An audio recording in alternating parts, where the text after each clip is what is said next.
หลักใหญ่ในการภาวนาทั้งเบิดก็คือการควบคุมจิตควบคุมความคิดจนก็ว่าจิตนี่สิก่อเกิดอารมณ์บ่ได้พุ่นล่ะจิตที่บ่พัวพันกับอารมณ์ใดๆทั้งสิ้นที่ตาหูจมูกลิ้นกายรูปรสกลิ่นเสียงเข้ามากระทบแล้วก็บ่อาจสามารถเกิดความรู้สึกในความพอใจและบ่พอใจใดเรียกว่าจิตที่บ่พัวพันกับอารมณ์จิตนั้นเรียกว่าบริสุทธิ์จุดหมายสูงสุดทางจิตคืออันนี้แหละคือปราศจากอารมณ์ความรู้สึกในความพอใจและบ่พอใจที่สุดของมันอยู่นี่จิตนั้นเรียกว่าบริสุทธิ์ละฉะนั้นเฮาบ่ต้องไปอิหยังอยากรู้เรื่องผู้อื่นภายนอกดอกจิตเจ้าของความคิดเจ้าของยังบ่รู้สิไปอยากรู้อิหยังกับความคิดผู้อื่นสิไปควบคุมอิหยังกับความคิดผู้อื่นการกระทำของผู้อื่นพยายามควบคุมความคิดของเจ้าของเองควบคุมการกระทำคำบอกของเจ้าของเองจังว่าใจเจ้าของยังบ่รู้สิไปรู้ใจผู้อื่นได้จังใดที่สุดทางจิตก็คือบ่มีอารมณ์ใดๆเข้ามาพันพัวใดพอใจกับบ่พอใจบ่มีเรียกว่าจิตมันบ่มีที่ตั้งคือจุดหมายคือความยึดมั่นถือมั่นแต่ที่พูดถึงว่าบ่มีความกังวลห่วงในบุคคลผู้ใดผู้หนึ่งบ่ว่าสิเป็นญาติสายโลหิตบุคคลที่รักบุคคลที่เกลียดบ่มีจุดหมายในบุคคลที่รักบุคคลที่เกลียดบ่ห่วงในสัตว์บ่ห่วงในสิ่งของบ่ห่วงในใดเลยจิตอันนั้นบ่อาจสามารถที่เกิดอารมณ์ได้ดอกเรียกว่าบ่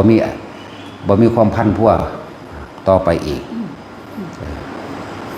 จึงบอกว่าที่สุดของจิตคือบริสุทธิ์กับบ่มีที่ไปบ่มีที่มาเอิ้นว่านิพพานเอิ้นว่าดับเอิ้นว่าเย็น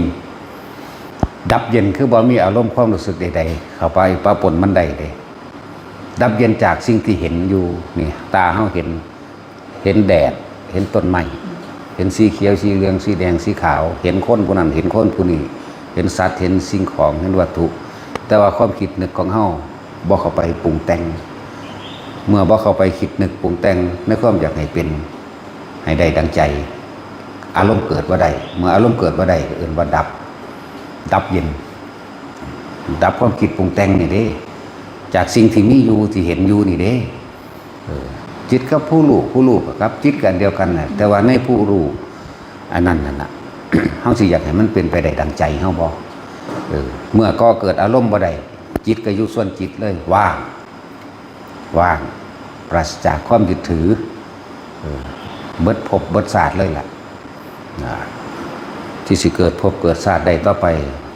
เพราะว่าเฮาอยากให้มันเป็นดังที่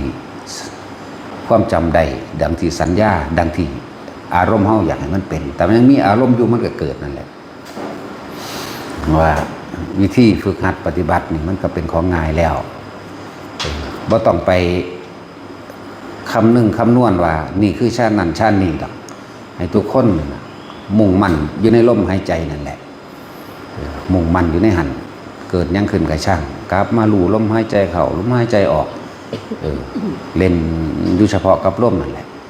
เวลามันสิเป็นเองดอกเป็นเอาเองดอกเฮาบ่ได้บังคับให้มันเป็น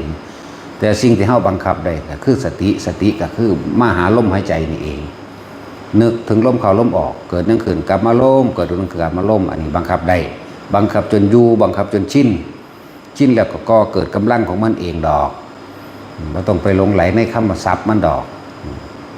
ฌาน1 2 3 4อรูปฌาน1 2 3 4เรียกว่าเป็นสมาปา8ต้องเข้าสู่สมาบัติ8ต้องเข้าสู่อัปปนาสมาธิจึงจะบรรลุได้อย่างโน้นอย่างนี้บ่แม่นเด้อทำความเห็นตรงใดแล้วก็พยายามควบคุมความคิดบ่ให้มันเป็นไปดังตามความเป็นจริง คือยอมรับความจริงบ่ฝืนมันคือยังเฮายอมรับความจริงว่าความเกิดมีความตายเป็นที่สุดเด้ นี่ไหมยอมรับความจริงตัวนี้เลยแล้วสิไปฝืนหลังมันเห็ดหยังในการหาอาหารมาเพื่อสิเฮ็ดให้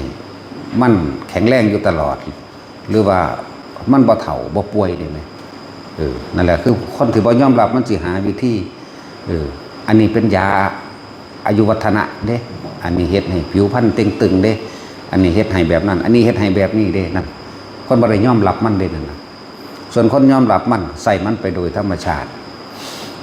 หิวร้อนหนาวก็หาให้กินให้อยู่บำบัดแค่ให้มันระงับความทุกข์ทางกายลงได้ซื่อความเกิดมีที่สุดคือความตายการพบมีที่สุดคือการจากแน่นี่เขายอมรับมันหรอไหมยังได้เขาสิควบคุมบ่ให้ความคิดของเขาไปปรุงไปแต่งให้มันอยากได้อยากเป็นแบบนั้นแบบนี้ก็เกิดอารมณ์ใดจังใดตาเขาเห็นรูปบุคคลสัตว์สิ่งของเขาบ่คิดบ่นึกได้นี่แหละถ้าบ่คิดบ่นึกบ่ให้มันเป็นไปแบบนั้นแบบนี้แล้วมันก็สบายตอนนั้นแหละอารมณ์มันเกิดบ่ได้อารมณ์เกิดบ่ได้พบก็เกิดบ่ได้มันก็ดับไปหูได้ยินเขาเว้าเรื่องนั้นเรื่องนี้เสียงนั้นเสียงนี้ก็ช่างเสียงอันเกิดจากหาแรงกำเนิดบ่ได้เสียงสัตว์แปลกๆเสียงอาเสียงฟ้าห้องเสียงทุกอย่างนั่นแหละถ้าเราบ่คิดบ่นึกความรู้สึกเกิดขึ้นบ่ได้เลยความรู้สึกในความพอใจหรือพอใจกล้าและกลัวก็เกิดขึ้นบ่ได้นั่นแหละมันก็นิ่งๆมันว่างๆมันนั่นนะตาหูจมูกลิ้นรสชาติคือกันรู้เผ็ดเข้มหวานจังใดมันก็รู้แต่ว่าเราบ่คิดบ่นึกในความว่าสิไปแสวงหาให้มันได้ดังเก่าได้ตามอารมณ์คือสัญญาอารมณ์นั่นแหละตาหูจมูกลิ้นกายกระทบสัมผัสกระหูอ่อนแข็งห่อนหนาวแสบปวดร้อนรู้ก็แค่ว่าเฮ็ดบ่ให้มันแสบบ่ให้มันปวดบ่ให้มันห่อนเท่านั้นมันก็ระงับดับเย็นทั้งกายแต่ดับเย็นทั้งกายดับเย็นทั้งใจวิธีมันก็บ่ได้ยากหรอกให้ทุกคนตั้งใจอยู่ในลมหายใจนั่นแหละให้จุงสั้นแหละก็จำเป็นต้องบอกนั่นคืออะไรนี่คืออะไรหรอกเวลาเกิดสภาวะหรือปรากฏการณ์ต่างๆเกิดขึ้นเพราะว่าภายนอกหรือภายในอันเป็นของแปลกๆที่เราบ่เคยเห็นที่จริงล้วนแล้วตั้งแต่เป็นของหลอกเฮ็ดให้เราออกจากความตั้งมั่นในลมหายใจเรียกว่าตั้งมั่นจิตที่มันเป็นสมาธิอยู่แล้วจริงๆมันตั้งมั่นของมันอยู่แล้วตั้งมั่นกับลมนั่นแหละจะไปคิดว่ามันตั้งมั่นกับแนวอื่นมันตั้งอยู่กับลมเข้าลมออกลมเข้าลมออกบางที่ก็เกิดความรู้สึกอาการปิติต่างๆนานาสารพัดเกิดขึ้น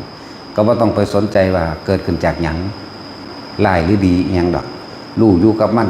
ขนลุกวืดก็รู้ขนลุกแนบไปกับลมอย่างเดียวแนบกับลมขนหัวลุกวืดก็รู้มันโยกซ้ายโยกขวาโยกหน้าโยกหลังก็รู้บ่ต้องไปคิดหยังถ้าคิดนี่มีโลดความกล้ากับความกลัวมีโลดล่ะพอใจกับบ่พอใจนั่นแหละถ้าคิดนี่รู้สึกแต่เพียงกายแต่ว่าใจของเฮาบ่คิดบ่นึกนี่นะรู้สึกเพียงกายแต่จิตไม่คิดไม่นึกนั่นนะความรู้สึกอันลึกเข้าไปก็นั่นในอารมณ์แห่งความพอใจและไม่พอใจเกิดบ่ได้นี่แหละทั้งว่าให้ทุกคนมั่นคงอยู่ในลมหายใจโลดเล่นอยู่กับลมแสงบูบๆวาบๆเกิดขึ้นบางทีมีแสงออกจากโตแสงออกจากโตแผ่ออกก็สร้างมันรู้อยู่ซื่อๆบ่ต้องไปตียกตัวเองให้มีความหมายสำคัญให้เจ้าของเป็นคนสำคัญว่ามีย่านมีแย่งอย่างแบบมันแค่นั่นแหละยังก็ดีนั่นแหละทั้งว่ากระทบสัมผัสก็รู้สึกเพียงกายแต่จิตไม่คิดไม่นึกนะถ้าจิตบ่คิดบ่นึกแล้วความรู้สึกอันเป็นพอใจและบ่พอใจเกิดบ่ได้พบดับจับลักอยู่มั่งนี้จับลักอยู่ลมหายใจเข้ามาจับลักอยู่มั่งนี้และหลายๆอย่างที่อาจจะเกี่ยวกับการดำเนินชีวิตของแต่ละคนบางคนคิดเอาแต่ผลมันโพดคิดเอาผลสูงสุดนะมันเลยเกิดกลายเป็นเหตุนี้ใจลำบากว่ากูจะเหตุใดบ่นอกูจะถึงบ่นอศีลกูบ่ดีมั่งยังกูบ่บีหนังบ่มีเวลาในการที่เข้ามาปฏิบัติมาฟังมั่งนี่เป็นการคิดผิด มันหลอกให้เฮาฟุ้งซ่านหลอกให้เฮาสงสัยหลอกให้เฮาลังเลหลอกให้เฮาท้อถอยในการฝึกหัดปฏิบัติที่จริงปฏิบัติที่ไหนดีที่สุดก็ที่กายเฮาเองนี่แหละคือลมหายใจเองกายกับใจเฮานั่นแหละ จากเคล็ดลับวิธีในการฝึกหัดปฏิบัติล่ะกิเลสหรือความกองการต่างๆที่ในความกองของที่เฮาอยากได้นั้นมันก็เกิดได้ตลอดเวลาธรรมะคือเครื่องคมจิตก็ต้องเกิดได้ตลอดเวลาคือกันว่าหาตะวาเข้ามาในวัดหรือสถานที่นั้นนี่ดอก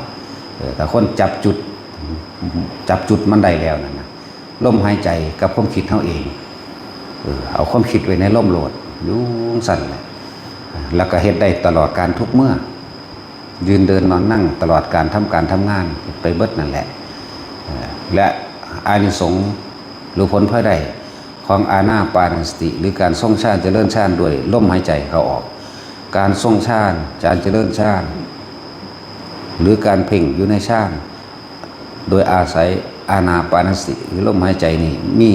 ปฐมฌานทุติยะตติยะจนถึงจตุตถะกระชั่งนี่เป็นสื่อของมันผลพระใดหรืออานิสงส์นะอานิสงส์ต่างๆบางที่เพิ่นก็เอิ้นสมาธิรักษาโลกหรือโพชฌงค์7บุคคลที่สามารถทรงฌานเจริญฌานโดยอานาปานสติที่1หรือปฐมฌานวิตกวิจารปิติสุขเอกคตานี่เป็นสื่อมันวิตกหมายถึงรู้ลมเข้ารู้ลมออกวิจารประคองความคิดเอาไว้อย่าหนีออกจากลมปิติก็เกิดสุขเกิดเป็นอารมณ์อันเป็นหนึ่งนี่บุคคลเฮ็ดได้จังสี่ภายในอาทิตย์หนึ่งนะมือหนึ่งบ่ต้องเฮ็ดมากมายดอกแค่เอานาทีหนึ่งจังสิติดต่อกันใน7 มื้อคนที่เป็นโรคไมเกรนปวดหัวนะหายนี่คือผลพลอยได้อานิสงส์หรือผลพลอยได้ของมันอันหนึ่งต่อมาบุคคลที่บ่ค่อยเจริญโดยโภคทรัพย์หมายถึงว่าบ่ทันได้มีอยู่มีกินยังขาดทุนขาดพีเงินบ่พอใส่งานกับคุกคลักบ่เป็นไปตามที่อยากให้เป็นนะผลพลอยได้อันที่2ก็คือกิจการเงินการงานสิเจริญขึ้นแต่ตัวนี้ต้องอาศัยระยะเวลา 3-4 เดือนขึ้นไปเด้กิจการเงินการงานกิจการค้าขายก็ตามเฮ็ดหยังก็ช่างการเงินการงาน4 เดือนก็สิเห็นผลเองดอกธรรมดาเฮาสั่งสมกำลังของมันใน3 เดือนแรกเฮ็ดทุกมื้อละเล็กละน้อยพระพุทธเจ้าเพิ่นเว้าแค่ว่ารัดขอมื้อเดียวซ้ำมันน้อยโพดทุกคนอย่างต่ำๆก็เอาแค่ชั่วโมงละ2 วินาทีซะเฮาบ่หลายดอกชั่วโมงละ2 วิมันก็ซ้ำกันแหละครับรัดข้อมือเดียวแล้วรู้ลมเข้าวื้อรู้ลมออกอาการปิติเกิดในระหว่างทำอาการปิติเกิดที่เฮาใส่ระบบเทคนิคมาให้มันเกิดระหว่างทำกลางหน้าผากเฮาเองแค่นั้นแหละแล้วไปเฮ็ดต่อไปทำงานต่อไปนั่นแหละคนเฮ็ดไปจังซี่ 3-4 เดือนกิจการบ่ว่าสิเฮ็ดหยังก็แล้วแต่สิค่อยๆเจริญขึ้นไปเองการเงินก็สิค่อยมีมาเองแล้วโรคภัยไข้เจ็บอันเครื่องลึกลับซับซ้อนเข้าไปอีกก็คือบางคนอาจจะป่วยตอน50 ปี60 ปีก็ช่างว่าการบ่มีโรคสิ่งเหล่านี้สิถูกถอนออกเพราะว่าคำว่าบุญเนี่ยก็คือความสงบความดับเย็นความดับเร่าร้อนกับว่อนกับว่ายในใจของเจ้าของเองบุญมันเกิดบุญมันเกิดเมื่อบุญเกิดแล้วเจ้ากรรมนายเวรที่เขามาเพื่อสิสนองกรรมซึ่งกันและกันเขามาเห็นตอนที่เฮาทรงฌานอยู่เขาก็ได้รับส่วนบุญแล้วก็เขาไปถ้าเขาไปแล้วก็เกิดการอโหสิกรรมเปรียบเสมือนคือว่าเฮาใส่หนี้นั่นแหละใส่หนี้ในคนแสนล้านคนนึงค่อยๆทยอยออกแน่มันก็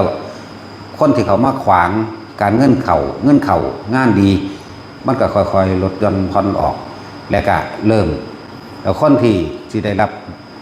ผลบุญอันนี้มากที่สุดคือมารดาบิดาแม่นผู้สิตายล่วงลับไปแล้วในหลายศาสตร์กระช่างใน10 ศาสตร์100 ศาสตร์แสนศาสตร์กระช่างหมู่กลุ่มเหล่านี้สิได้รับส่วนบุญก่อนมากน้อยแล้วแต่ความหนักเบาของกรรมของเขานี่แหละจังหวะมัน อานิสงส์มันมากเด้หมู่มารดาบิดาญาติสายโลหิตแล้วคอยจางออกหรือหมู่พวกหลายๆอย่างนั่นแหละได้รับส่วนบุญเขาก็คอยมีกำลังของเขาคือกันคือเขาคอยมีกำลังบุญของเขากำลังฤทธิ์กำลังหยังของเขาแล้วเขาสิย้อนกลับขึ้นมาซอยเฮาเองอันนี้แหละจังว่าเฮ็ดไปเถอะนั่นแหละว่า3 เดือนหา4 เดือนนี่เกิดความเปลี่ยนแปลงแน่นอน1ญาติของเฮาเองโดยมารดาบิดาปู่ย่าตายายทุกอย่างนั่นแหละได้รับส่วนบุญแล้วเกิดมีกำลังกลับขึ้นย้อนมาซอยเฮาเองในกิจการการเงินการงานต่างๆนั่นแหละอันที่2คือพวกเจ้ากรรมนายเวรได้รับส่วนบุญก็อโหสิกรรมบ่มาขวางบ่มาพานเฮาอีกต่อมาพวกทั่วไปบัดนี้ทั่วไปเบิดสิว่าญาติหรือบ่ญาติก็ช่างแต่ว่าคนในโลกนี่สัตว์ในโลกนี่ถือว่าบ่เคยเป็นญาติกันบ่มีเลยแม้นฝรั่งอังกฤษอยู่เดี๋ยวนี้แม่นหมาหรือหมูป่าอยู่เดี๋ยวนี้เฮาบ่เคยเห็นมันก็สร้างที่บ่เคยเป็นญาติกันบ่มีเลยเด้นั่นแหละสังเสชะหรือตัวยึกยือตัวเนืบหนาบที่เฮาบ่รู้จักอยู่ก็ยังเป็นญาติเฮาอีกนั่นแหละจังว่าเฮ็ดไปนี่คือผลพอได้ของการเจริญฌานทรงฌานด้วยอานาปานสติเด้อแล้วก็นี่เรียกว่าบุญญาฤทธิ์อันนึงที่เกิดขึ้นบุญญาฤทธิ์อันนึงกำลังของฌาน กำลังของฌานสิรักษาเฮาถ้าบ่ถึงเข้าจริงๆนะครับบ่ตายบ่เป็นหยังพร้อมเวลาเกิดอุบัติเหตุจังซี่สมมุติว่าจะเสียชีวิตจังซี่ก็เสียแค่ทรัพย์สินแต่ว่าร่างกายชีวิตปกติดีบ่เลินเลยก็มีบ่เลินบ่เจ็บบ่ปวดรถส้นกันต้มรถมุนเอาเหาะนี่คนบ่เป็นหยังเลยก็มี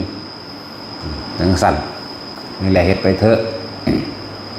เขาเอิ้นหยังล่ะชื่อภาษาบาลีมันมรรควิถีแห่งฌานมรรคฌานฌานทำงานเรียกว่ากำลังของฌานหรือสมาบัติตัวนั้นออกทำงานเพราะเกิดจากการสังสมที่เฮาสังสมมา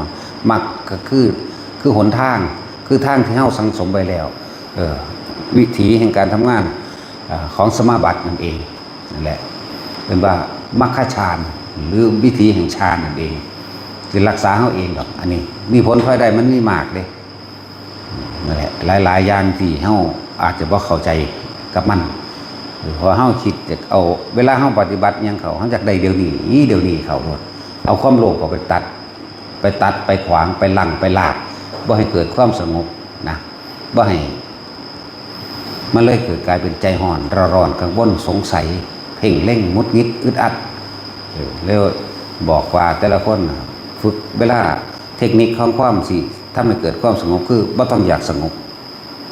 เทคนิคและความอยากบรรลุก็บ่ต้องอยากบรรลุแผ่มีสติรู้อยู่กับลมไปเถอะมันที่เป็นของมันเอาเองดอกอยากสงบบ่สงบอยากรู้นั่นเห็นนี่บ่เห็นบ่เป็นจังซั่นอยู่ซื่อๆเฮ็ดว่างๆเฮ็ดไปเถอะหลายๆอย่างที่ว่ามันสิเกิดกลายเป็นบุญญาฤทธิ์ขึ้นมาปกปักรักษาเฮาเองดอกฤทธิ์แห่งความสงบเย็นที่เราสังสมวิถีแห่งญาณวิถีแห่งฌานเอิ้นว่ามรรควิถีฤทธิฌานมรรควิถีฤทธิฌานฤทธิ์ของฌานนี่คือว่าสำเร็จนั่นแหละเฮ็ดคำว่าสำเร็จนี่คือเฮ็ดให้เฮาบ่เจ็บบ่ปวดนะหลายๆอย่างนี่หั่นมันเป็นแต่เฮ็ดเอาเด้แล้วก็ของนี่ทำได้ง่ายเจ้ายางอยู่ตามถนนหนทางซะแค่เหลือบตาคนฝึกแล้วมันฮู้จักดอกเหลือบตาดูไปจมูกมั่งหรือบ่เหลือบก็ช่างแค่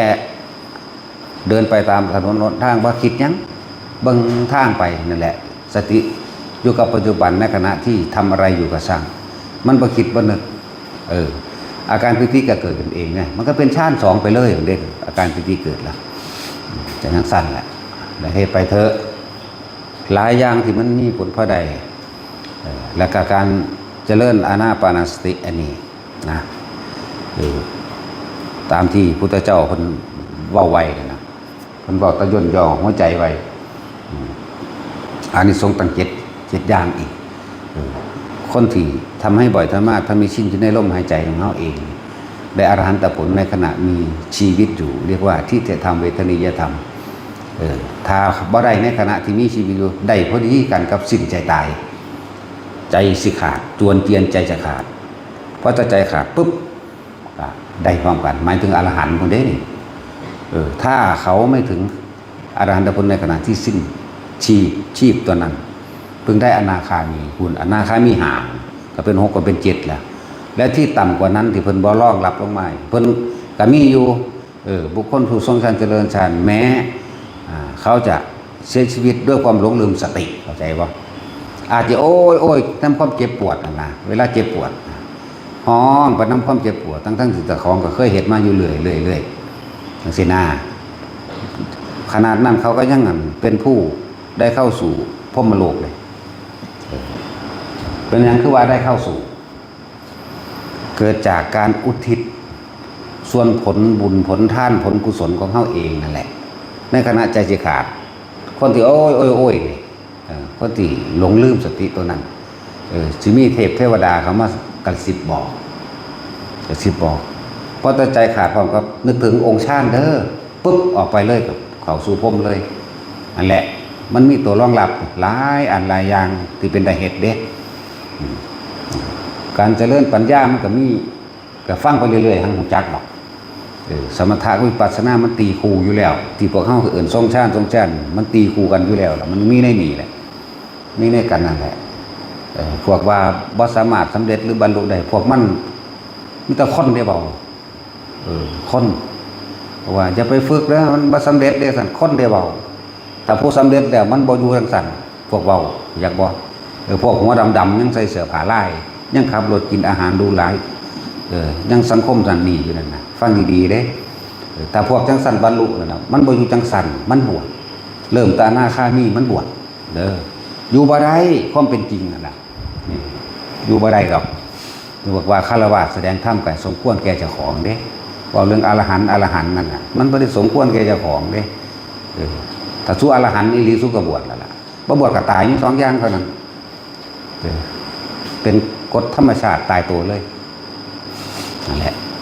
บางคนที่เขาว่าบ่ต้องไปฝึกดอกก็ซั่นไปฝึกน้ำมันซะติล่ะแม่นบ่ล่ะมันสิพาขี่รถเลาะซะเดี๋ยวมันก็ล่อหาเงินนั่นน่ะสิมีแม่หยังนั่นแหละสำหรับคนขาดคร้านเฮาเอาตัวเองเนี่ยโดยบุคคลเฮาก็ออกมาจังซี่แต่ของเองพันออกอยู่ยังมีทิพย์พาไปเที่ยวนั่นเที่ยวนี่อยู่นั่นนะเที่ยวหาแม่มึงบอกหาหน้าคามีอรหันต์นี่ล่ะ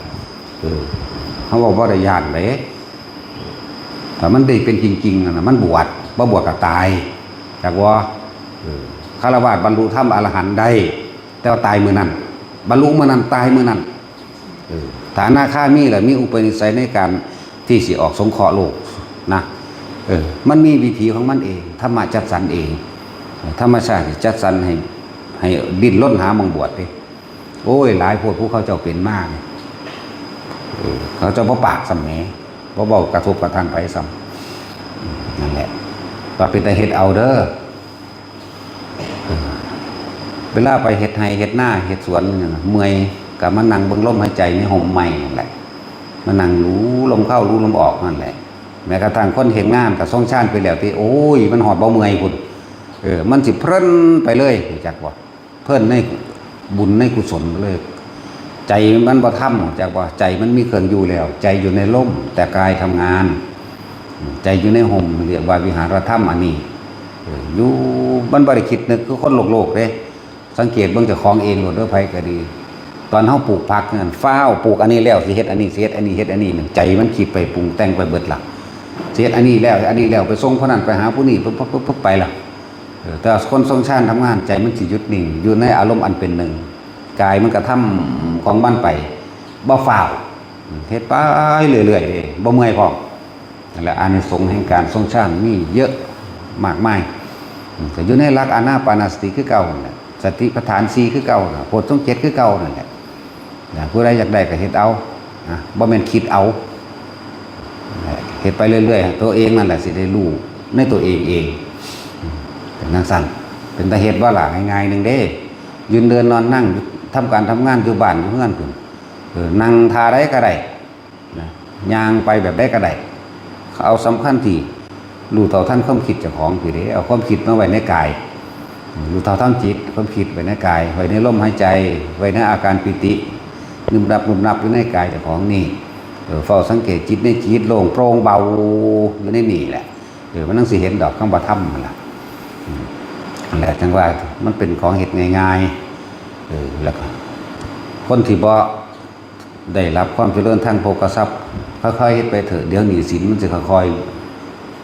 วิทย์ไปเองหรอกแต่ว่าอย่าเอาใจห่อนๆเขาไปเร่งรัดมันเด้เร่งรัดนั่นหมายถึงขาดกำลังทันทีเลยขาดกำลังในการสังสมในการ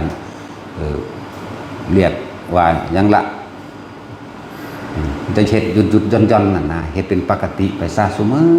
มอและเทคนิคในการเฮ็ดให้เกิดความมั่นคงมากยิ่งขึ้นคือก่อนที่สิหลับเด้อทุกคนเฮ็ดบาดสิหลับนี่ก่อนที่สิหลับจนละเฮาหลับปึ๊บจนถึงที่สุดก่อนที่จะลุกให้มันปฏิปต่อและต่อเนื่องกันเด้อนั่นแหละการหยุดคิดโดยธรรมชาติอย่างหนึ่งคือการนอนหลับไปเองแต่ว่าอันนี้เฮาสิเอาบวกเข้าไปโดยการตั้งจิตเข้าสู่ในการทรงฌานหลับในฌานมันสิต่อเนื่องเข้าไป 3-4-5 ชั่วโมงนี่หยุดคิดในขณะนั้นมีกำลังมากตื่นขึ้นปั๊บรีบดึงเข้ามาลมหายใจก่อนเพื่อจะให้เกิดความเคยชินให้เกิดการต่อเนื่องให้มันเป็นการต่อเนื่องฝึกเอาทุกคนฝึกได้เบิดนั่นแหละคนทุกคนในโลกนี่บ่ได้เลือกชนชาติศาสนาโดยซ้ำได้เบิดซ้ำสมาธิได้เบิดฝึกหัดปฏิบัติตามธรรมนี่เข้าถึงนิพพานได้เบิดบ่ได้เกี่ยวกันกับศาสนาเลยนะพอเขาบ่ได้เอิ้นเล่าตาสดได้เขาเอิ้นเล่าตาแสบเล่าสิแสบตัวเองจักว่าล่ะเล่าสิแสบตัวเองนั่นแหละนี่บ่กี่มื้อเขาเจ้าก็สิออกไปบุญละทำความเพียรในป่าจาริคะหรือจาริงคะธุดงค์ให้เขาเจ้าคุยกันได้ก่อนว่าสิไปเจ้าองค์พอไปว่ามาถอยออกแล้วก็มีเด้ ย่านผีขามตายโลดมันเก่ง พอไปว่ามาก็คอยถอยออกไปสัญญาณเฮ้ยแต่บ่เอาตายแหลกมันสิเอาหยังแหลกเนาะธรรมะแม่มันบ่แหลกมันก็ตายอยู่แล้วแต่บ่ความตายเขาไปเสี่ยงใส่นั่นน่ะจังผู้จัญญาณอยู่นี่ก็ตายเบิดคือเก่าล่ะตายก็เลยเนาะตาสินจังบ่ย่าน ยันตาอีฮิปโปตาสิน เพราะมันหายอย่างนั้นก็สิไปเป็น10พุละคือหลวงตาศรีหลวงตาหมานมื้อนี้ล่ะก็ให้ไปในอันใกล้ๆนี่เด้อันพวกนี้สิไปอันจังซั่นบ่ไหว เอาไปหม่องมันมีหม่องพอได้ผู้เฒ่าเด็กน้อย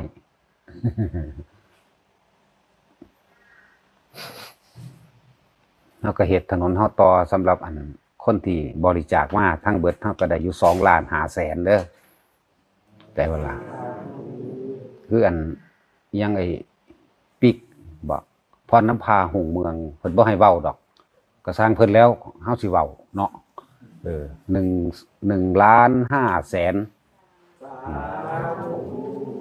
ว่าไปเพิ่นให้จักน้อยแล้วเว้ยเพิ่นบ่อยากมีชื่อเสียงดอกแต่ว่าเฮาก็เว้าแน่กับอันสามีเพิ่นนั่นแหละแต่ว่าสิให้ปากันเอาเด้ เข้าใจว่าให้ปากันนั่นน่ะ อยู่ไผอยู่มั่นบัดนี้แล้วเพิ่นกับอันอื่นพิเศษก็มีอยู่หังเบาๆเนาะอุบไว้เนาะเฮา อุบไว้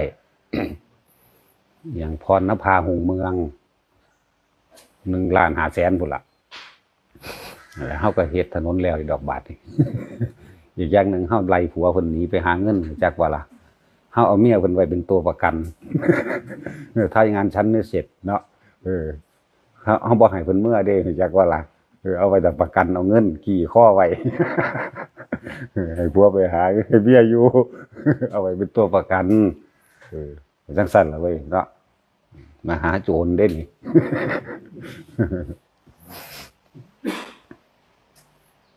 เดี๋ยวผู้บ่ปากเห็นปะ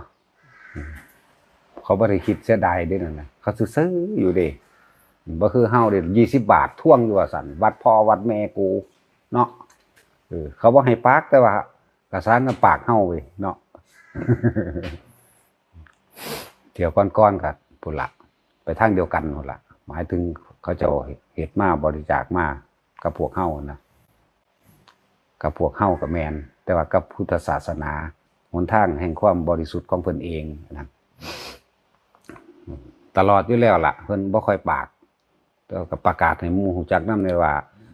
คนที่ทำบุญคนที่ทำบุญแท้ๆทำทานแล้วเกิดเป็นบุญแท้ๆมีอยู่แถมซ้ำบ่ให้เว้ามันเฮามันคั้นปากมันอดมานานแล้วจักบ่ล่ะ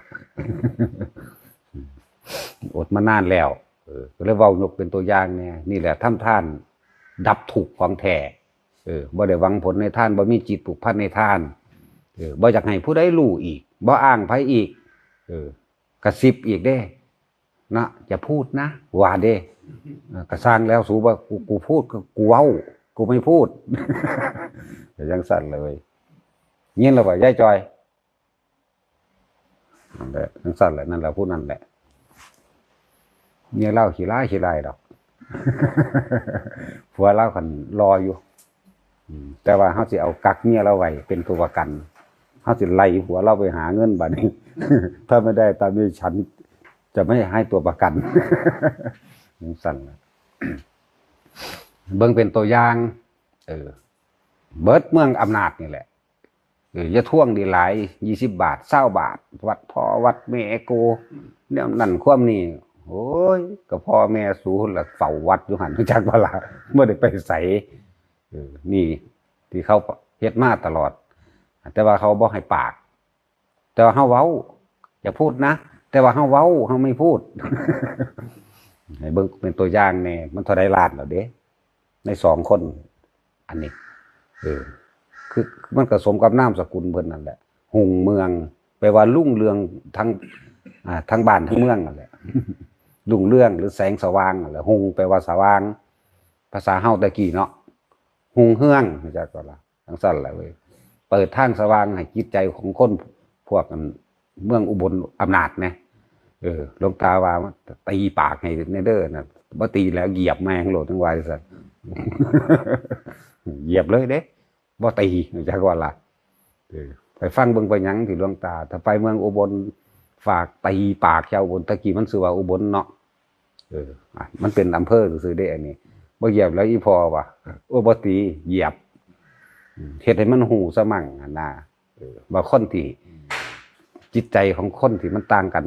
กับตัวเองมันมีแบบใดเป็นแบบใด นั่นแหละแต่ว่ามันต่างกันหลายพวกทำทานเพิ่มทุกข์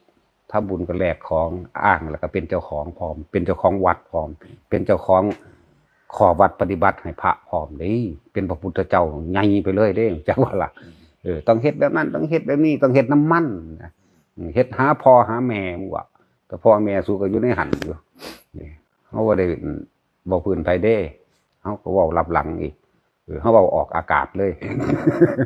ว่าคุ้มเบิดทั้งตนทั้งตัวทั้งหัวมันนั่นแหละพี่น้องยายจอยนั่นว่าเลือดเดียวกันเฮ้ยพวกบ่มีสมอง นั่นแหละถ้าบ่ยกเอาคนผู้ใดผู้หนึ่งมาเป็นตัวอย่างมันก็บ่ฮู้จักเขามาเท่าใดล้านแล้ว2 ล้าน3 ล้านเขาไปแล้วเด้นี่เขาบ่ปากจักแอะเลยขั้นปากว่าศูนย์ ประกาศให้เขาแน่เลยเว้ยเนาะนี่ไหมบุคคลตัวอย่างไหมทำทานนี่ดับทุกข์จากบ่ล่ะเป็นบุญนี่บุญอันเกิดจากการให้ทานนี่บ่ปรารถนาหยังเลยเงียบเว้าก็บ่เว้าเป็นจังซั่นอย่างมีตัวอย่างให้มันเกิดขึ้นแน่เขาเฮ็ดมาเท่าใดแล้วเขาก็จึงบ่ปากเป็นจังซั่นนี่แหละบุคคลที่ทำเพื่อผู้อื่นแล้วก็เพื่อตัวเองพ้นขาดจากความเป็นอัตตาตัวตนพร้อมเด้นั่นแหละจังว่าเขาบ่ได้หวังหยังบ่ได้หวังผลในทานว่าจะได้ไปเกิดเป็นนั่นเป็นนี่เป็นอันนั้นเป็นอันนี้เป็นเจ้าของวัดเป็นเจ้าของศาสนา เป็นเจ้าของความรู้ถ้าอันใดกูก็เฮ็ดผิดเบิดสูน่ะเป็นผู้รู้ต้องมาสั่งให้กูเฮ็ดตามสูรู้อะไรมันไกลกันคือหยังเด้ว่าธรรมดาเด้เฮ็ดก็เฮ็ดเพิ่นถ้าเฮาสิเว้าเรื่องอันโลกก็เฮ็ดเพื่อเจ้าของเด้นี่ตัวเฮาเองบ่ได้เพื่อเด้บ่มีความหมายบ่มีค่าจักบ่บ่ได้มีค่าหยังเด้นี่ผู้พาเฮ็ดก็เลยพวกที่มีค่าอยู่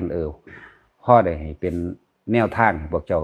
คิดตามเดินตามทำตามมันเองที่พาเฮ็ดที่เดี๋ยวนี้ก็เลยคนละเรื่องกันคนละอย่างกัน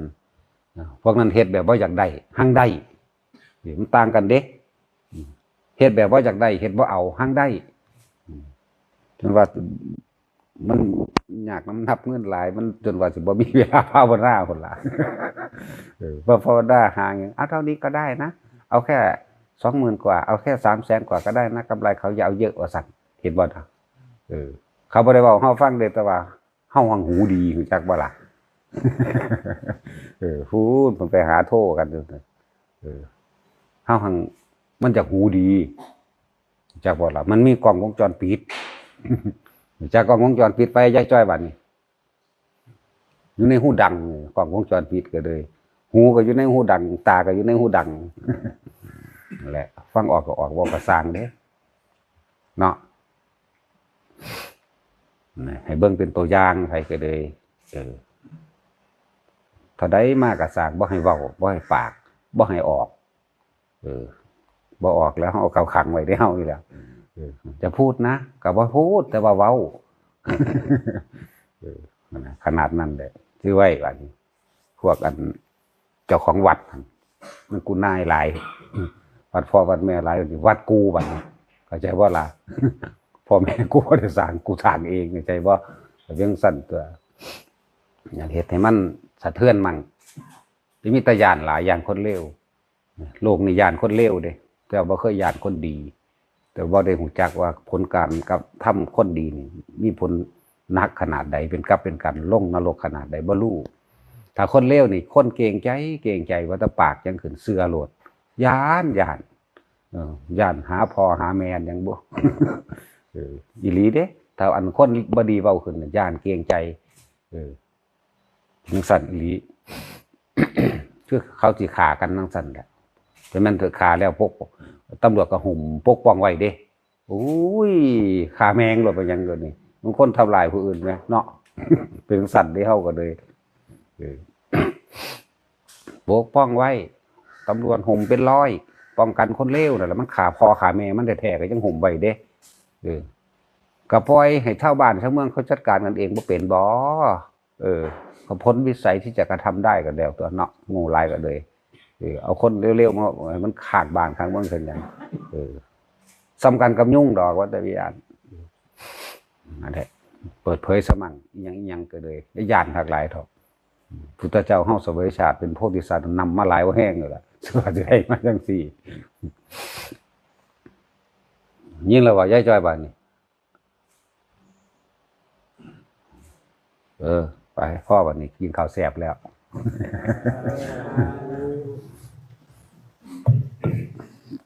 อันใดที่มันเป็นบุญมันสิเกิดจากความตั้งใจเต็มใจแล้วก็บริสุทธิ์ใจบุญอันเกิดจากการให้ทานคือตั้งใจเต็มใจบริสุทธิ์ใจคำว่าบริสุทธิ์ใจนี่สำคัญมากคือบ่หวังสิ่งใดตอบแทนนั่นเองในการให้ทาน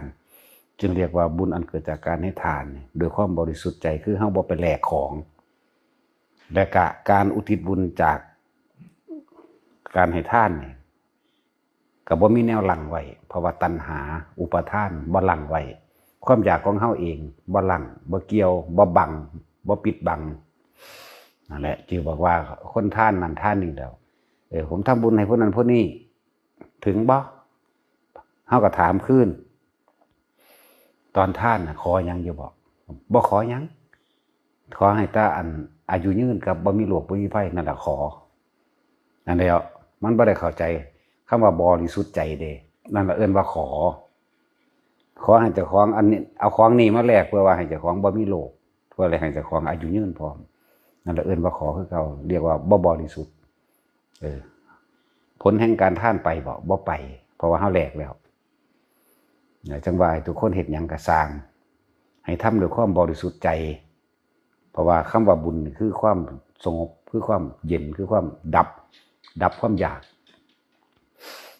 ดับความอยากของเจ้าของก็ยังอยากอยู่ได้อันที่ว่ามาเฮ็ดบุญต่อคือว่าท่านนั้นท่านนี้แล้ว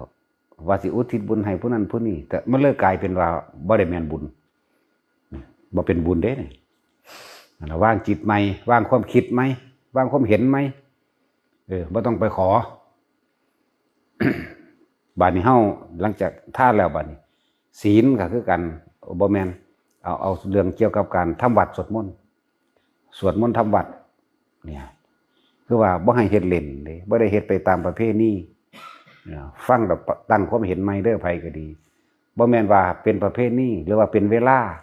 หรือว่าเป็นแค่เป็นสิ่งที่ต้องทำเป็นกฎระเบียบบ่แม่นแบบนั้นถ้าอยากเข้าถึงคำว่าบุญจริงๆถ้าอยากเข้าถึงคำว่าความสงบหรือได้สมาธิหรือทำเพื่อพระนิพพานจริง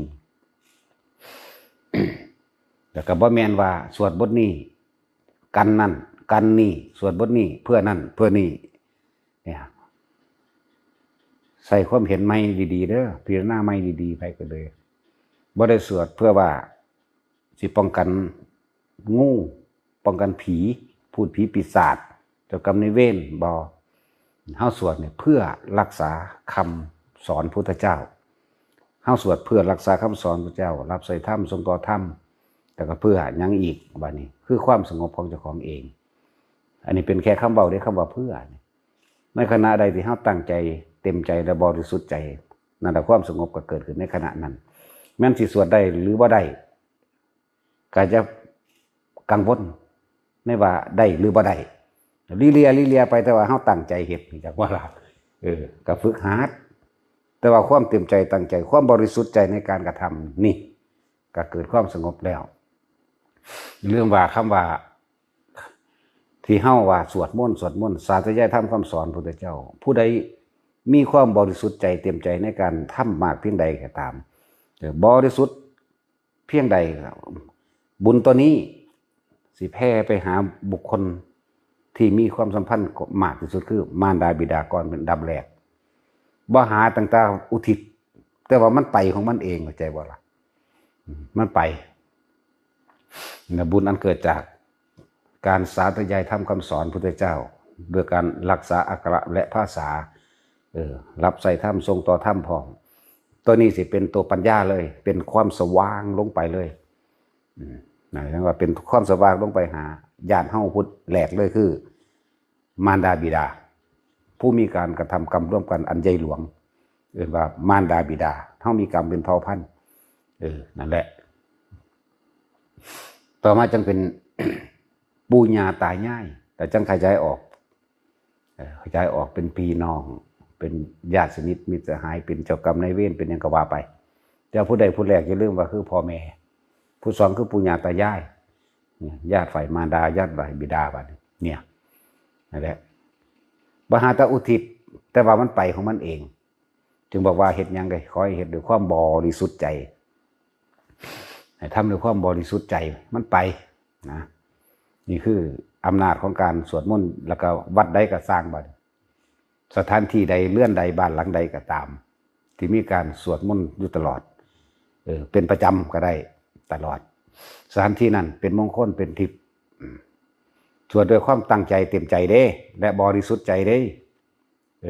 และบริสุทธิ์ใจนี่อย่าลืมคำว่าบริสุทธิ์ใจนี่บริสุทธิ์ใจในการที่เฮาสวดนี่เฮาตั้งใจนี่นำนั่นแหละอำนาจแห่งความบริสุทธิ์ใจกระแสเสียงธรรมอันเป็นดุจดังว่าแสงสว่างเป็นดุจดังว่าแสงสว่างได้พุ่นมันแผ่ไปของมันเองพุ่มเทวดาลุกะเทวดาผู้อยู่ไกลอายุหันแต่ว่าโดยความบริสุทธิ์ใจว่านี่พูนอากาศเทวดาแม้นกระเทพพรหมทั้งหลายก็ลงมาฟังเด้มาฟังเพราะว่าเนี่ยคนผู้นั้นตอนนั้น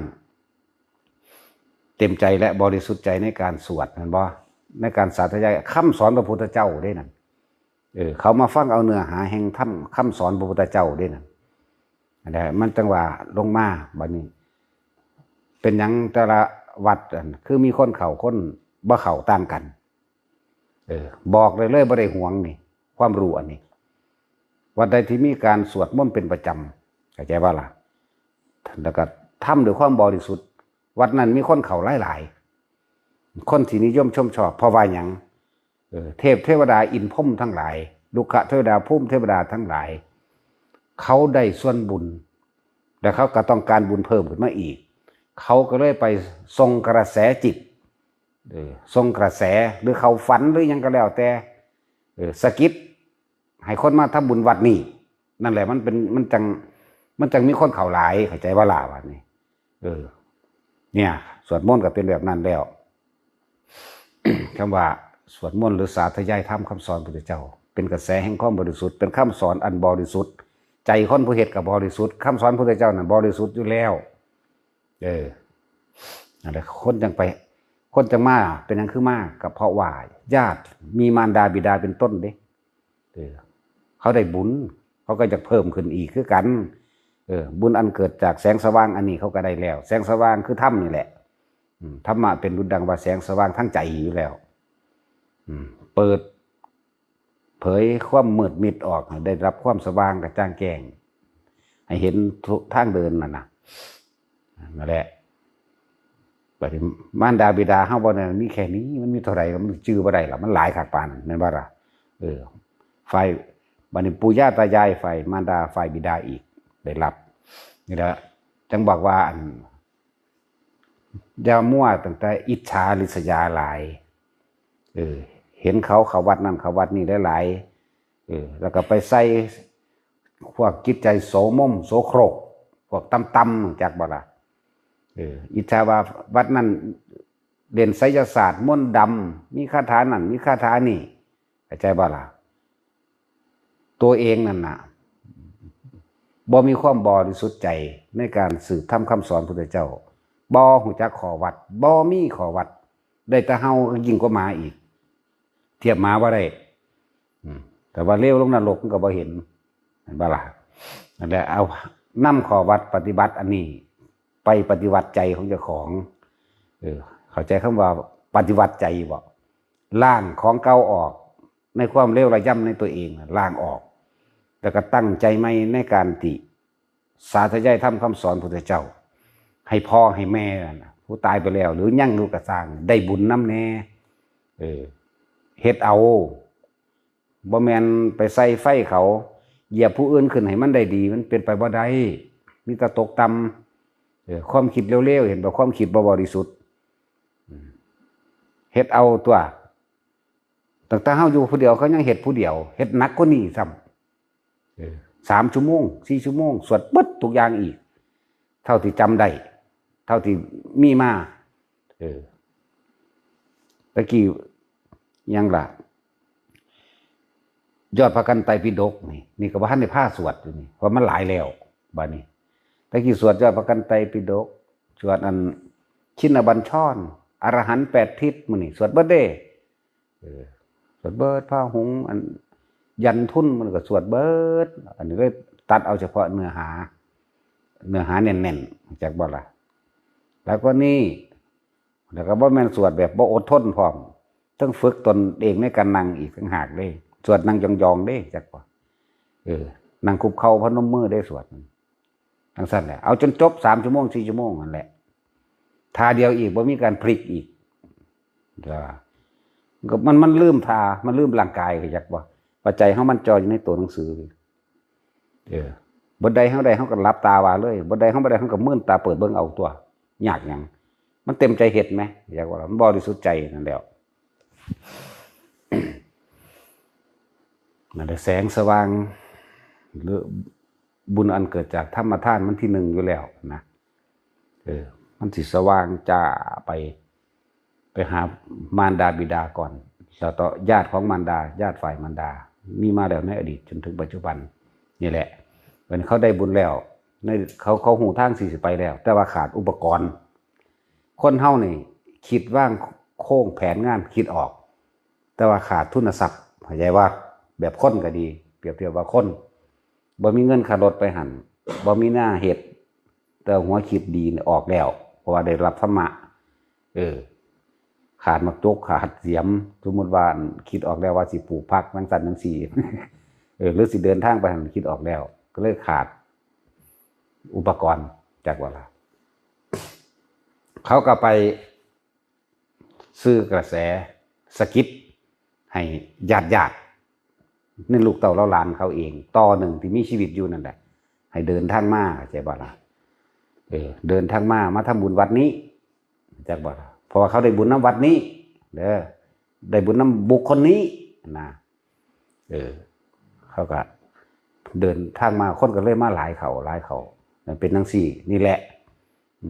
บ่ได้แม่นความลับบ่แม่นเคล็ดลับเลยบอกเปิดเผยแจ้งๆจังซี่แหละสิเฮ็ดเอาบ่หั่นนั่นแหละขี้ข้านอยากได้ดีมีหม่องใดเด้อมันบ่มีเด้ขี้เกียจอยากได้ดีมีที่ไหน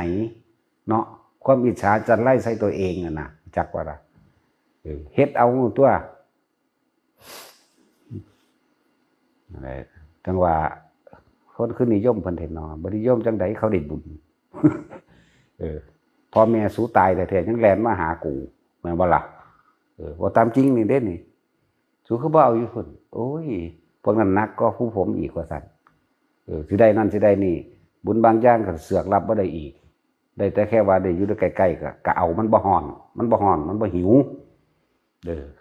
เรียกร้องเริ่มขึ้นคือนิสัยสันดานคนที่เป็นคนขี้แต่นี่ที่เหนียวแต่ว่าเวลาอยากได้แบบโลกอยากได้ก็มูนั่นแหละผีก็เป็นคือกันควักเอาจังสิจนว่าได้บอกว่าจัดการในหน้าถ้าจังสิกูก็รำคาญก็ยังมีเด้นี่แหละให้โอกาสเบิดทั้งผีทั้งคนนี่แหละที่เขามาแต่ผีมันจะได้ให้โอกาสตัวเองมันจะได้หลาย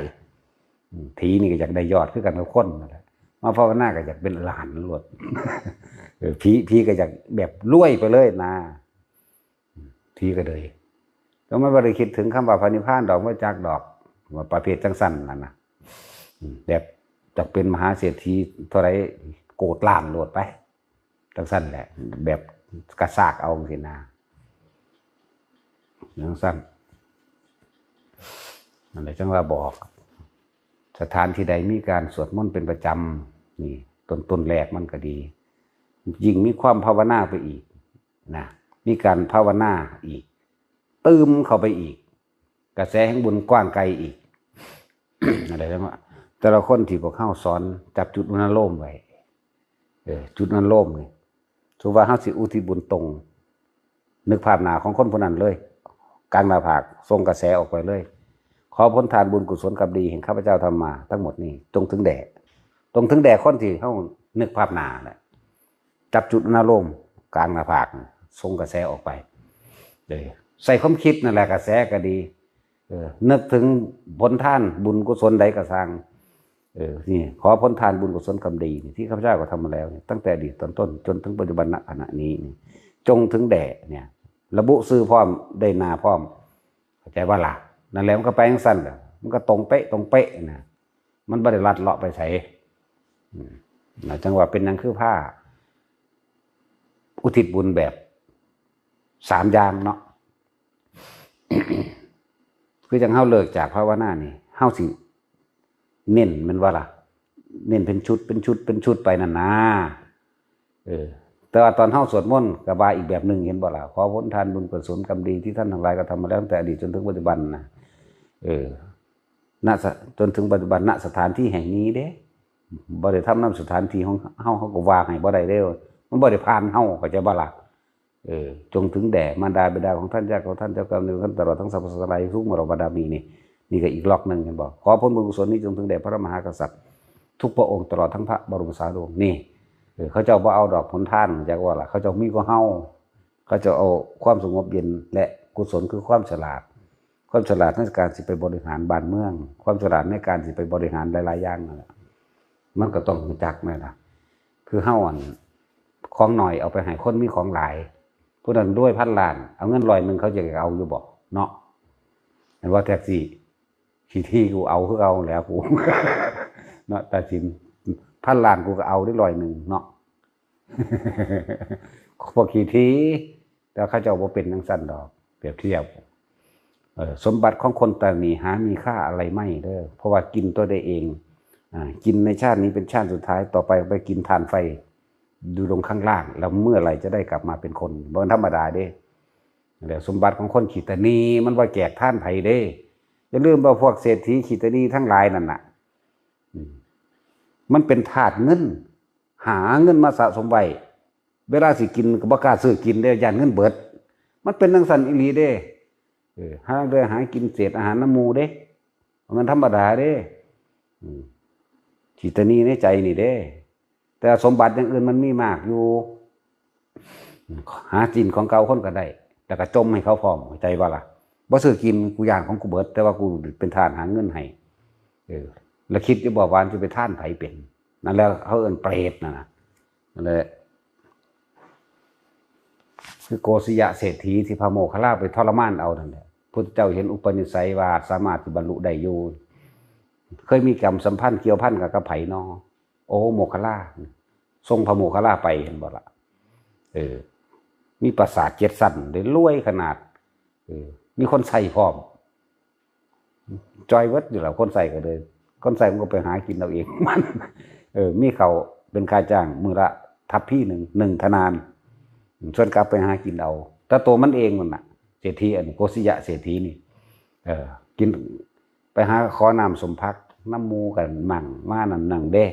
แต่เป็นเศรษฐีมาเพราะว่าอย่างเศรษฐีมาในอดีตการเก่าเคยก็พอเราได้รับสมบัติเก่าของพ่อแม่เข้าใจว่าล่ะสมบัติ80 โกฏแต่ว่ากินข้าวนั่นทั้งแต่กะเอาห้ำจากบ่เศษตำเข่านี่นะเศษตำเข่าไปคลุกเข่ากับไอ้นั่นก็ได้ที่มันเหนียวแล้วก็กินมั่งเห็นน้ำสมภักดิ์เขาเหลือก็ขอเขามากินมั่งเศรษฐีนี่มันสิมีการได้เข้าเฝ้าพระราชาเด้เข้าใจว่าล่ะก็มีอันใดอันหนึ่งในหันแหละนะเศรษฐี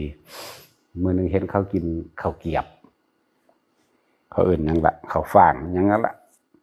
อยากกินที่หิวอดเอาเขาไปในเมืองมาแล้วเราเห็นเขากินน้ำทางเราอยากแต่ว่าปากจากเราบ่ปากมาหอดนั่นสิบอกผู้นั้นผู้นี้เฮ็ดให้กับญาติเขาอยากกินน้ำเหมือนธรรมดาบ่ผู้เมียกับลูกก็บอกว่าโอ้ยเฮาเฮ็ดอันข้าวนมอันนี้เลี้ยงคนทั้งบ้านก็ได้ว้ายเลี้ยงแม่มันหยังมันบ่ได้เฮ็ดหยังให้เฮาเด้ว่าเด้จังซั่นแล้วขี้ทีบาดนี้ขนาดว่าลูกกับเมียก็ยังขี้ทีมั้ยบ่อยากให้ลูกกับเมียกินน้ำมั้ยพูนขึ้นไปปราสาทสันเจ็ดพุ่นไปทอดขนมมันแหละแล้วก็ปิดบ่ให้ผู้ใดเห็นน้ำอีกสิทอดกินแต่ผู้เดียวเด้เข้าใจว่าล่ะใจเมียเฮ็ดให้ก็บ่กูเฮ็ดเอาเองเพราะย่านเขาได้กินน้ำนี่ธรรมดาบ่โอ้ยจังได๋ปลาแมงโลดก็บ่เป็นเนาะมันก็เลยไปหารับจ้างกินกูอิ่มกว่านั้นอยู่เด้เนาะกรรมเฮ็ดให้อยู่นํกันเด้อกรรมให้เฮ็ดอยู่นํกันเลยเป็นสั่นไปทอดอยู่ผู้เดียวพระโมคคัลลาเพิ่นมาทางอากาศดีเห็นบ่ล่ะทอดน้อยหน่อยตกปักลงยันน้ำมันแห้งยันน้ำมันเบิดทุกอย่างล่ะที่ในความยานนะพระโมคคัลลาก็เปิดหน้าต่างเอาเองที่เพิ่นมีลิฟต์เพิ่นก็จึงเบิ่งอยู่หั่นแล้วสมณะหัวโล้นพวกนี้ล่ะถ้าบ่ได้มันบ่หนีเด่นนะ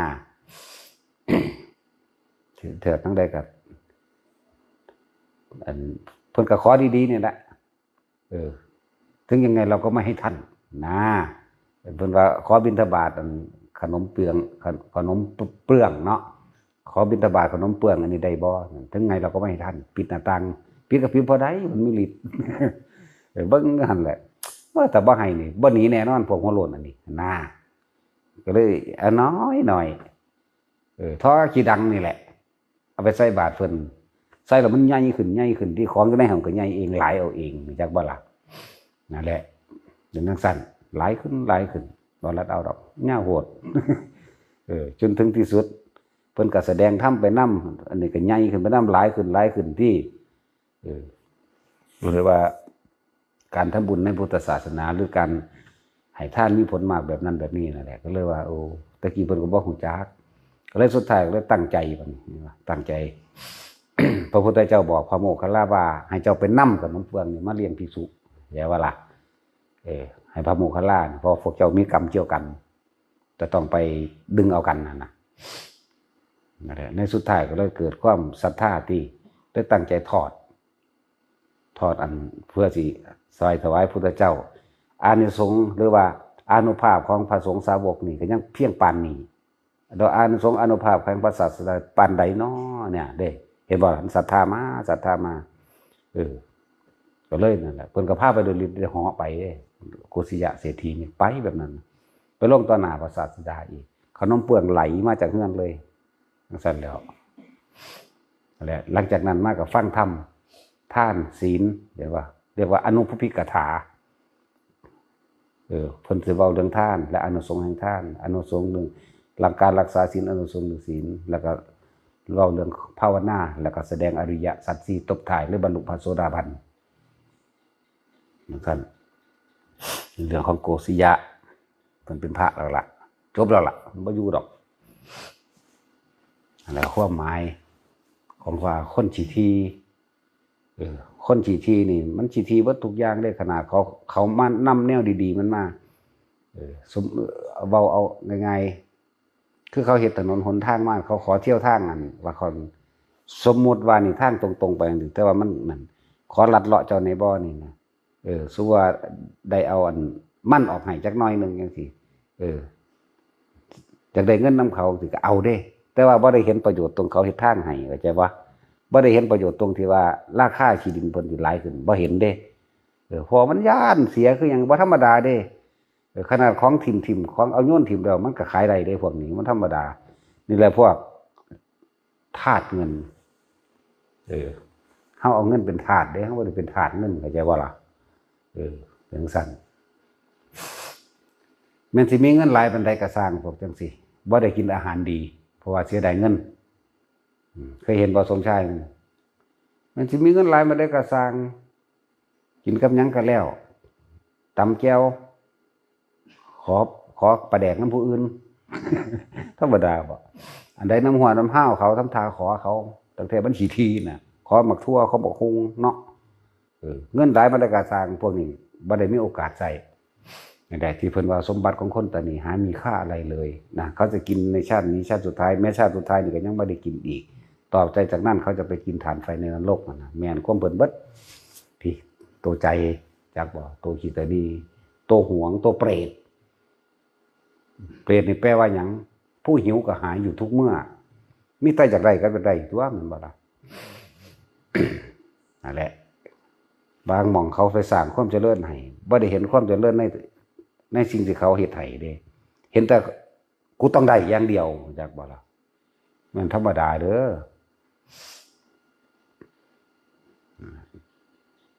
ต้องบอกว่าพวกเฮาที่เป็นอย่างคือผ้าแต่ละคนมาปลูกต้นไม้ถ้าปลูกของเจ้าของมันห่วงเรื่องหาแนวมาขามาแรงพร้อมเนาะแล้วก็ฟ้าวทั้งฮ้อนทั้งเมื่อยเด้แต่หาแนวมาขาผู้อื่นพร้อมขายาขามาแรงยันแต่ว่างามถ้าปลูกอันร่องเป็นสีเบิ่งดูแล้วแต่แม่มันสิเป็นได้ บ่ได้เอาใจใส่บันไดดอกนั่นแต่ว่ามีอานิสงส์มากมหาศาลบ่คิดบ่ออกหรอกแนวจังซี่ แต่เฮ็ดของเจ้าของนั่นน่ะรถคือกันรถบัสคือกันเนาะสมชายยังได้กระสร้างกูคือสิไปส้นหยังหาห้าวหยังเบาตลกคบขันไปเลยเด้ถ้ารถเจ้าของเบิ่งดูสิตาดูนตาแดงขึ้นความนั่นความนี่ราคาเท่าใดมึงฮู้บ่นี่พุ่นเด้เนาะบุ้มหน่อยๆก็บ่ได้เด้มันสิเอาผิดขนาดเด้เนาะจังซั่นอีหลีเด้เดี๋ยวแต่ใหญ่แมงสิห่างเด้บ่ฮู้ซะแล้วอันนี้ล่ะมีอานิสงส์มีคุณค่ามากกว่านี่รักษาของที่ใส่ในสาธารณกุศลซ้ำนี่เกี่ยวกับวัดนี่เป็นสาธารณกุศลเด้อธรรมดาเด้อสิเป็นบุคคลที่มีความชาญฉลาดในการต่อไปข้างหน้าเด้สาธารณกุศลนั่นน่ะนั่นแหละจริงหรือบ่จริงล่ะมักจกกระซ้างกูสิถิ่มทางใดก็ได้บ่แม่นของกู มันยิ่งกว่าของกูพุ่นเด้อบ่ธรรมดาเด้อของเจ้าหายมันเป็นของส่วนตัวส่วนบุคคลบ่ได้มีหยังแต่อันพวกนี้เจ้าบ่รักษาเจ้าบ่เฮ็ดพวกเจ้าสิทุกข์แนวจังซี่รู้จักบ่ เด้อพวกเจ้าสิทุกข์นะจังซี่เพราะว่าพวกหยังไม่เต็มใจไม่จริงใจไม่บริสุทธิ์ใจเด้อสิเกิดกลายเป็นคนทุกข์เด้อบ่ธรรมดาเด้บ่ต้องไปกล่าวถึงอันพวกทางนอกอันนั้นที่นั่นนี่นะเพราะว่าเขาเวียนไว้ในอบายอยู่แล้วใน10อสงไขยนี่ได้มาเป็นคนเทื่อนึงเข้าใจบ่10อสงไขยมาเป็นคนเทื่อนึงแล้วก็ว่าเป็นตะนี้ที่เหนืออีกก็ลงไปอีกใน10อสงไขยอีกในเดรัจฉานเปรตวิสัยมื้อนี้สัตว์นรกมื้อนี้แล้วมาเป็นคนเทื่อนึงแล้วก็เป็นอีกนี่แหมพวกนี้ยังมีโอกาสอยู่จักบ่ล่ะถึงสิพลาดมามันก็ยังมีของพอได้สู้ได้ซอยพวกนั้นแต่ว่าจะลืมว่าเวลามันให้ผลของกรรมอย่างเช่นเจ้าบ่รักษาของสาธารณกุศลเนาะเฮ้ยพอเอาทิมเรามาจกนี่ก็ทิมหรือว่าเฮ็ดแบบบ่รักษาเฮ็ดแบบบ่เต็มใจนะบัดนี้พวกเจ้าตกข้างได้มาเกิดเป็นมนุษย์พวกเจ้าสิหามักจกใส่ก็บ่ได้เป็นได้ก็ได้แต่ของเหี่ยนๆกินของพวกเจ้าบ่รักษานั่นแหละเข้าใจว่าล่ะรถล่ามาขี่พวกเจ้าก็บ่มีเพราะว่าพวกเจ้าบ่รักษาพวกเจ้าบ่บริสุทธิ์ใจเกิดกลายเป็นคนทุกข์ยากแบบนั้นแต่ว่าก็ยังดีกว่าพวกบ่เข้าวัดอยู่ดอกพวกนี้มันยังมีโอกาสได้อันใดส่วนหนึ่งอยู่ แต่ว่าเวลามันตกข้างเห็นไหมเวลามันได้รับผลของมันนี่ไหมถูกมีดที่ได้ฟันใหม่ฟันฟื้นก็บ่มีเด้ธรรมดาบ่คิดดีๆเด้อสมชายมีดสิฟันใหม่ฟันฟื้นก็มีเลื่อยก็บ่มีไปจ้างเขาก็บ่อยากเฮ็ดให้มันธรรมดาบ่แนวมื้อนี้สิอำนวยความสะดวกทั้งนั้นทั้งนี้จังสิบ่รักษารถบ่รักษาเบิ่งเค้กนั่นนี่แม่นบ่ถ้าเขาไปจ้างเขาบ่ไปให้กูเอาขี้จ้างบ่กูก็เอาเงินจ้างคือกันตัวเด้นั่นแหละกรรมจักว่าล่ะอกุศลกรรมเวลามันให้ผลเวลาเจ้าเร่งรีบด่วนมีคนสิเป็นสิตายหรือตัวเองกำลังเจ็บปวดป่วยอยากว่าล่ะไปจ้างรถไผก็บ่อยากหัวซ่าเพราะอย่างนั้นแหละอกุศลกรรมเวลามันให้ผลเด้อจึงบอกว่ารักษาให้ดีเถอะเต็มใจทำเถอะกับของที่เป็นสาธารณกุศลวัดว่าง่ายๆบัดนี้เฮ็ดสิ่งที่ของที่อยู่ในวัดนี่เพราะสถานที่นี้เป็นดุจว่าปัญญาเป็นป่าปัญญาของโลกของเจ้าของเองนั่นแหละแม่นบ่ล่ะความรู้ทั้งหลายอันเป็นความรู้จริงมันออกจากพุทธศาสนานี่เด้มันจะออกไปจากไสกฎหมายต่างๆที่ตั้งมานำเดียวนี้ก็ออกจากศีลห้านี่ออกจากของพระพุทธเจ้านี่เด้ศาสนาอื่นมันเกิดที่หลังเด้สิบอกให้จังมาตั้งเอาที่หลังเด้ตั้งก็ตั้งนำอันนี้แหละเห็นบ่นี่ตั้งนำพุทธศาสนานี่เด้เพราะฉะนั้นถือว่าพุทธะบ่หนทางเดินของผู้รู้เลยนี่การดำเนินชีวิตอย่างผู้รู้นั่นแหละทั้งสั้นแหละแต่แขนงออกจากพุทธศาสนากฎหมายก็ดีเหมือนบ้าทั้งสั้นแหละมีแผงเพิ่งอย่างนั้นแหละก็ออกจากอันนี้แหละตะกี้โรงเรียนอยู่ไสแต่ว่าเรียนจากวัดเหมือนบ้าสัตว์แต่ความรู้จากวัดภิกษุสงฆ์สามเณรได้สอนตะกี้เริ่มได้ดีมาแน่ก็เริ่มขยายออกไปทั้งใหม่ก็มาดูถูกวัดได้สัตว์เอาแม่แต่ว่าบ่แม่นคนตะกี้ได้ดีย่ำวัดนี่ได้ล่ะว่าถ้ายังบ่จบยังก็ได้หน้าว่าถ้ามีความรู้นิดหน่อยเขาก็ให้เป็นครูเป็นผู้นำเลยเห็นบ่ล่ะต่อมาจบอันนักทำตีนี่เบ้ยเป็นอาจารย์ใหญ่เลยเด้อธรรมดาเด้อนั่นน่ะจะคอยแยกว่าจบป.2 จบป.3 มั่งได้เป็นหอครูใหญ่หมดเลยตะกี้แต่แขนงออกมาความรู้นี่มาจากวัดออกจากพระพุทธเจ้าเบิดศาสนาได้เอาไปตั้งคือจังนั้นนั่นก็สร้าง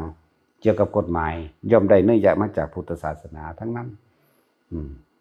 เกิดก้อนหมู่ด้วยสิเข้าใจว่าล่ะส่วนคำว่าศาสนาพราหมณ์มันเป็นศาสนาพราหมณ์มันเป็นพิธีกรรมการกระทำของคนทั้งหลายเหล่านั้นตะกี้เขาเอ่นว่าหมู่พราหมณ์ทั้งหลายซื่อมันบ่เป็นศาสนาแต่ว่ามันเป็นพิธีกรรมในการกระทำจังซี่ล่ะโอ้บ่ไปไกลแต่หลักการอันนี้เนาะ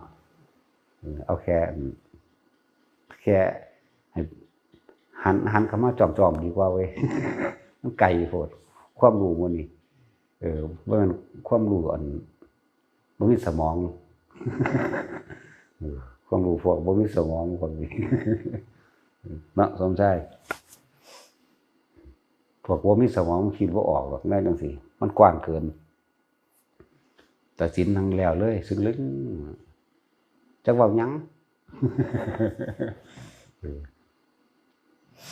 แต่ว่าเฮาเน้นความตั้งใจเต็มใจบริสุทธิ์ใจ สวดมนต์นี่คือคำสอนพุทธเจ้าเด้เฮาทรงทำคำสอนพุทธเจ้าเด้ทรงธรรมหมายถึงทรงแห่งความจริง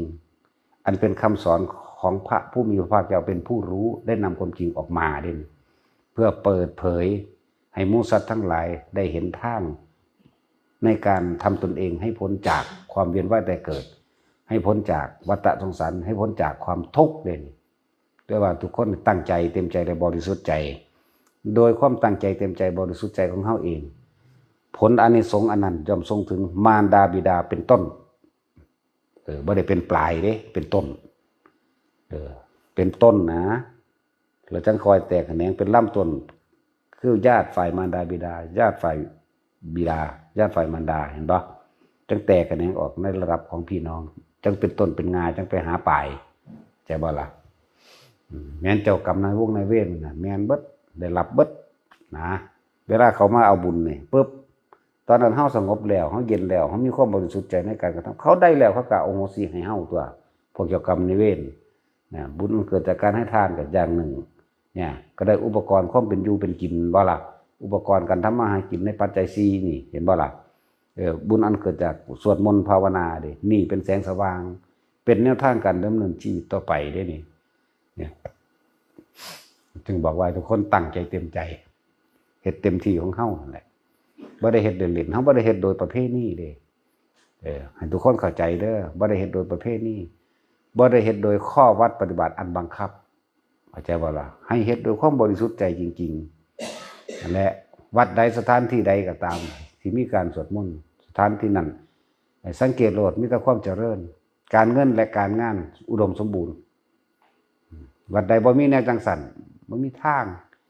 ไปปั้นผีปั้นพญานาคอยู่หั่นมันสิไปเป็นแมวหยังโคตรพ่อโคตรแม่มึงบ่แนวจังสันก็สิแม่นตัวมันจังปั้นเนาะตายไปสุดไปเป็นผีไปเป็นงูได้รู้จักบ่พวกถือจังสันอยู่ประมาณหญ้าปากควายแต่เฮาสิเทียบแล้วสูงเพียงตุ่มหม่องตายแล้วก็ไปพวกถือผีเด้อพูดละเวลาไฟไหม้มากกับไหม้บ้านไหม้เฮือนนั่นแหละ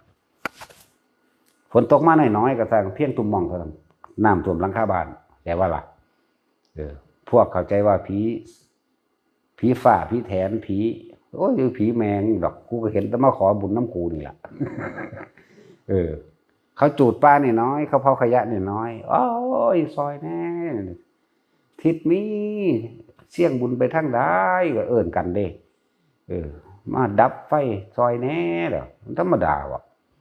น่าเห็นซุมื้อล่ะจังซั่นแล้วพวกถือผีเข้าใจว่าถือให้ผู้นั้นผู้นี้มาเนี่ยคือความหลงผิดเข้าใจว่าผู้อื่นสิมาเสกสรรดลบันดาลให้เจ้าของมีความสุขใดพวกถือหน้าก็เป็นงูเข้าใจว่าล่ะเป็นงูเด้อนาคะแปลว่าสัตว์เลื้อยคลานเรื่องจักว่าประเภทนั้นเด้บ่แม่นนาคผู้ประเสริฐเด้จักว่าล่ะมันคนละนาคกันอยู่เด้มันจะเป็นน่าจะเป็นนาคกอไก่พวกนี้มันแปลว่างูเลยอันตัวนั้นนะสั้น บาดิมันเป็นอย่างมันยังเป็นหนักๆเพราะว่ามันเอาภากาสาวพัดของพุทธเจ้ามาหลอกลวงทำมาหากินจากว่าล่ะผ้าพวกอันผู้มีศรัทธาคือกันเฮ็ดนั่นนะมันก็เลยเป็นงูไปน้ำกันเบิดนั่นแหละมันก็น่าสิคิดถึงความเป็นจริงแน่นพากันเฮ็ดมาแล้วกูไปเห็นวานซื่ออย่างเมื่อกลับไปหากินจำปลาแดกกินอยู่คือเก่าล่ะเนาะ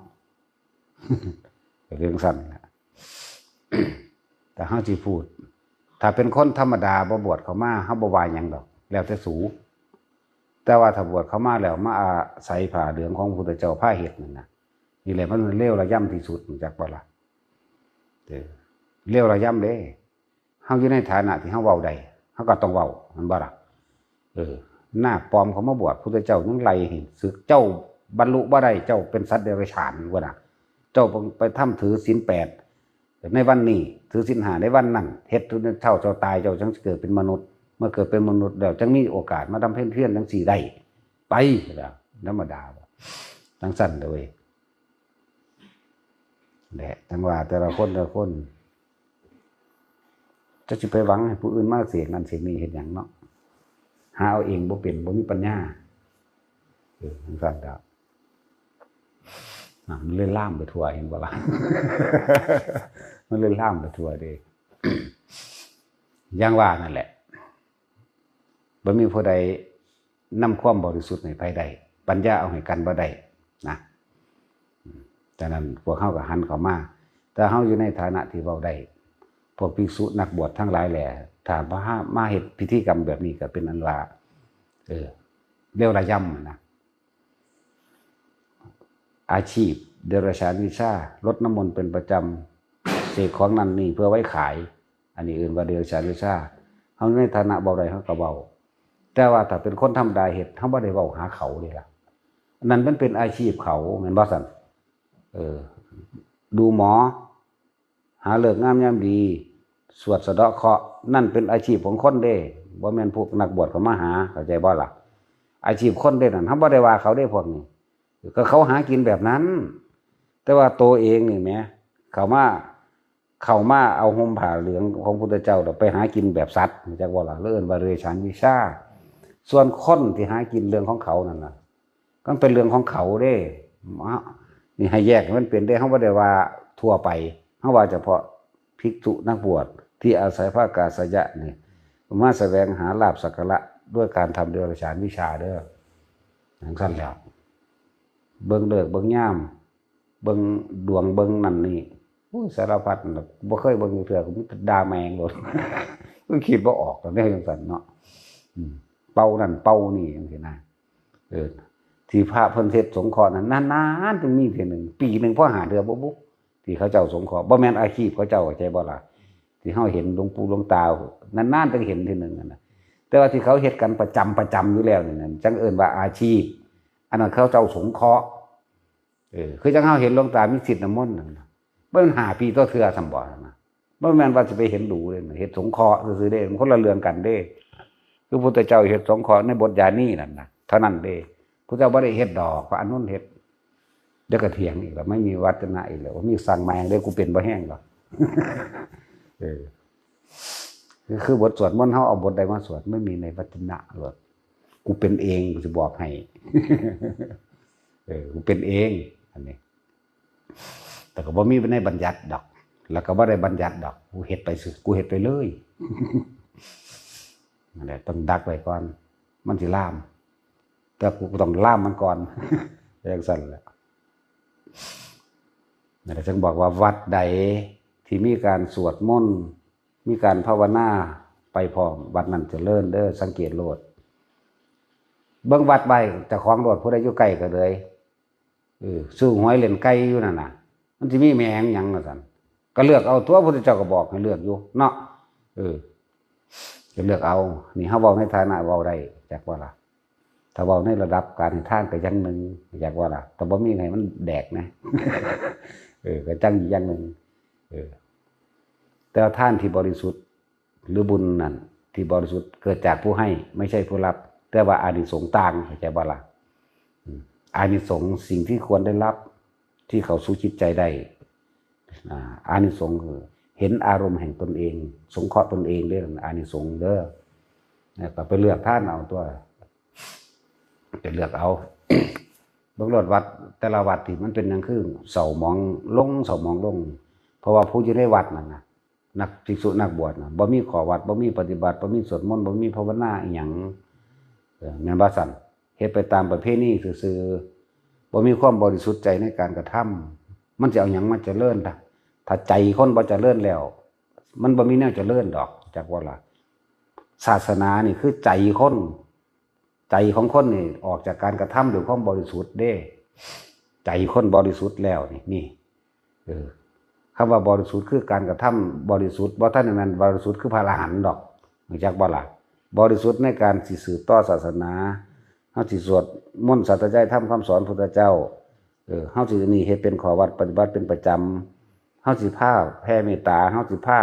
คนทำความดีเฮาสิพาทานเฮาสิพานี่ต่างหากจังซี่นั่นแหละเบิ่งโลดถ้าตัวเองบ่มีบารมีปกครองตัวเองปกป้องคุ้มครองตัวเองบ่ได้นี่แหละเป็นหยังคนจังมีอำนาจเหนือภิกษุสงฆ์ในวัดต่างๆเพราะภิกษุสงฆ์บ่ทำความบริสุทธิ์เจาะจงแก่ตนเองเข้าใจบ่ล่ะตัวเองก็บ่มีข้อวัดปฏิบัติหยังของเฮามันเอาธรรมเป็นใหญ่เอาความจริงเป็นใหญ่บ่สนไผบ่ได้เอาคนเป็นใหญ่เด้เพราะว่าคนนี่มึงสิใหญ่ปานใดก็บ่ทอโลงเข้าใจบ่ล่ะบ่มีผู้ใดใหญ่กว่าโลงกันแล้วกันนะเนาะเฮาจึงเอาธรรมเป็นใหญ่นะเอาความจริงเอาความถูกต้องนั่นแหละตัวเองเป็นผู้นำทางจิตวิญญาณมันก็ต้องเอาธรรมตัวเป็นใหญ่เฮาบ่ได้เอาโลกเป็นใหญ่เฮาบ่ได้เอาคนเป็นใหญ่รู้จักบ่ล่ะโลกาธิปไตยโลกเขาว่าจังใดจังสิก็สร้างเฮาบ่สนเฮาเอาธรรมเป็นใหญ่เฮาเอาธรรมมาธิปไตยพระธรรมมันของจริงของแท้พอทุกสิ่งทุกอย่างนั่นน่ะมันบ่เหนือสิ่งเหล่านี้ออกไปได้ทำสิ่งใดได้สิ่งนั้นอยู่แล้วนั่นแหละอัตตาธิปไตยบ่ได้เอาตนเป็นใหญ่พร้อมบ่ได้เอาผู้อื่นเป็นใหญ่พร้อมเอาธรรมเป็นใหญ่จึงบอกว่าเคารพกว่าสร้างบ่เคารพกว่าสร้างกูเฮ็ดเดินทางในพุทธศาสนาเดินตามทางของบุคคลเดินตาม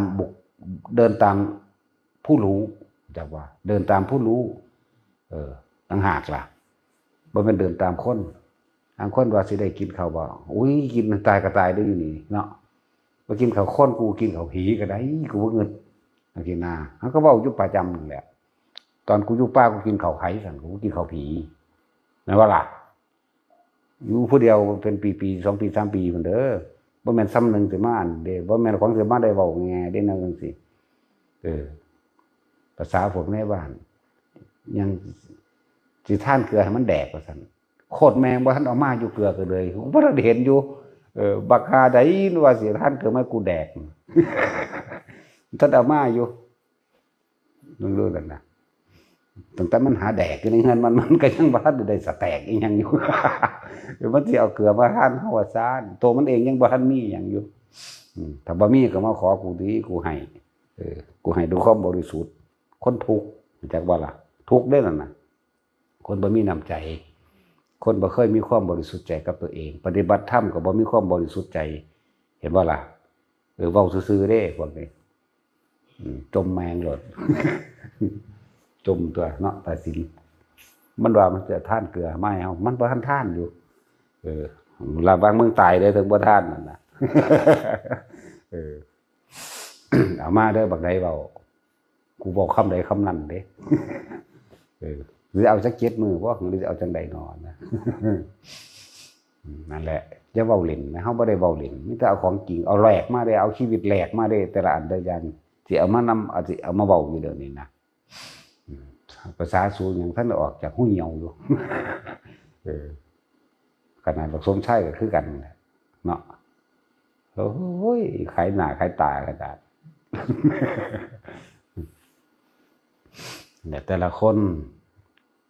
ให้มีความตั้งใจเต็มใจ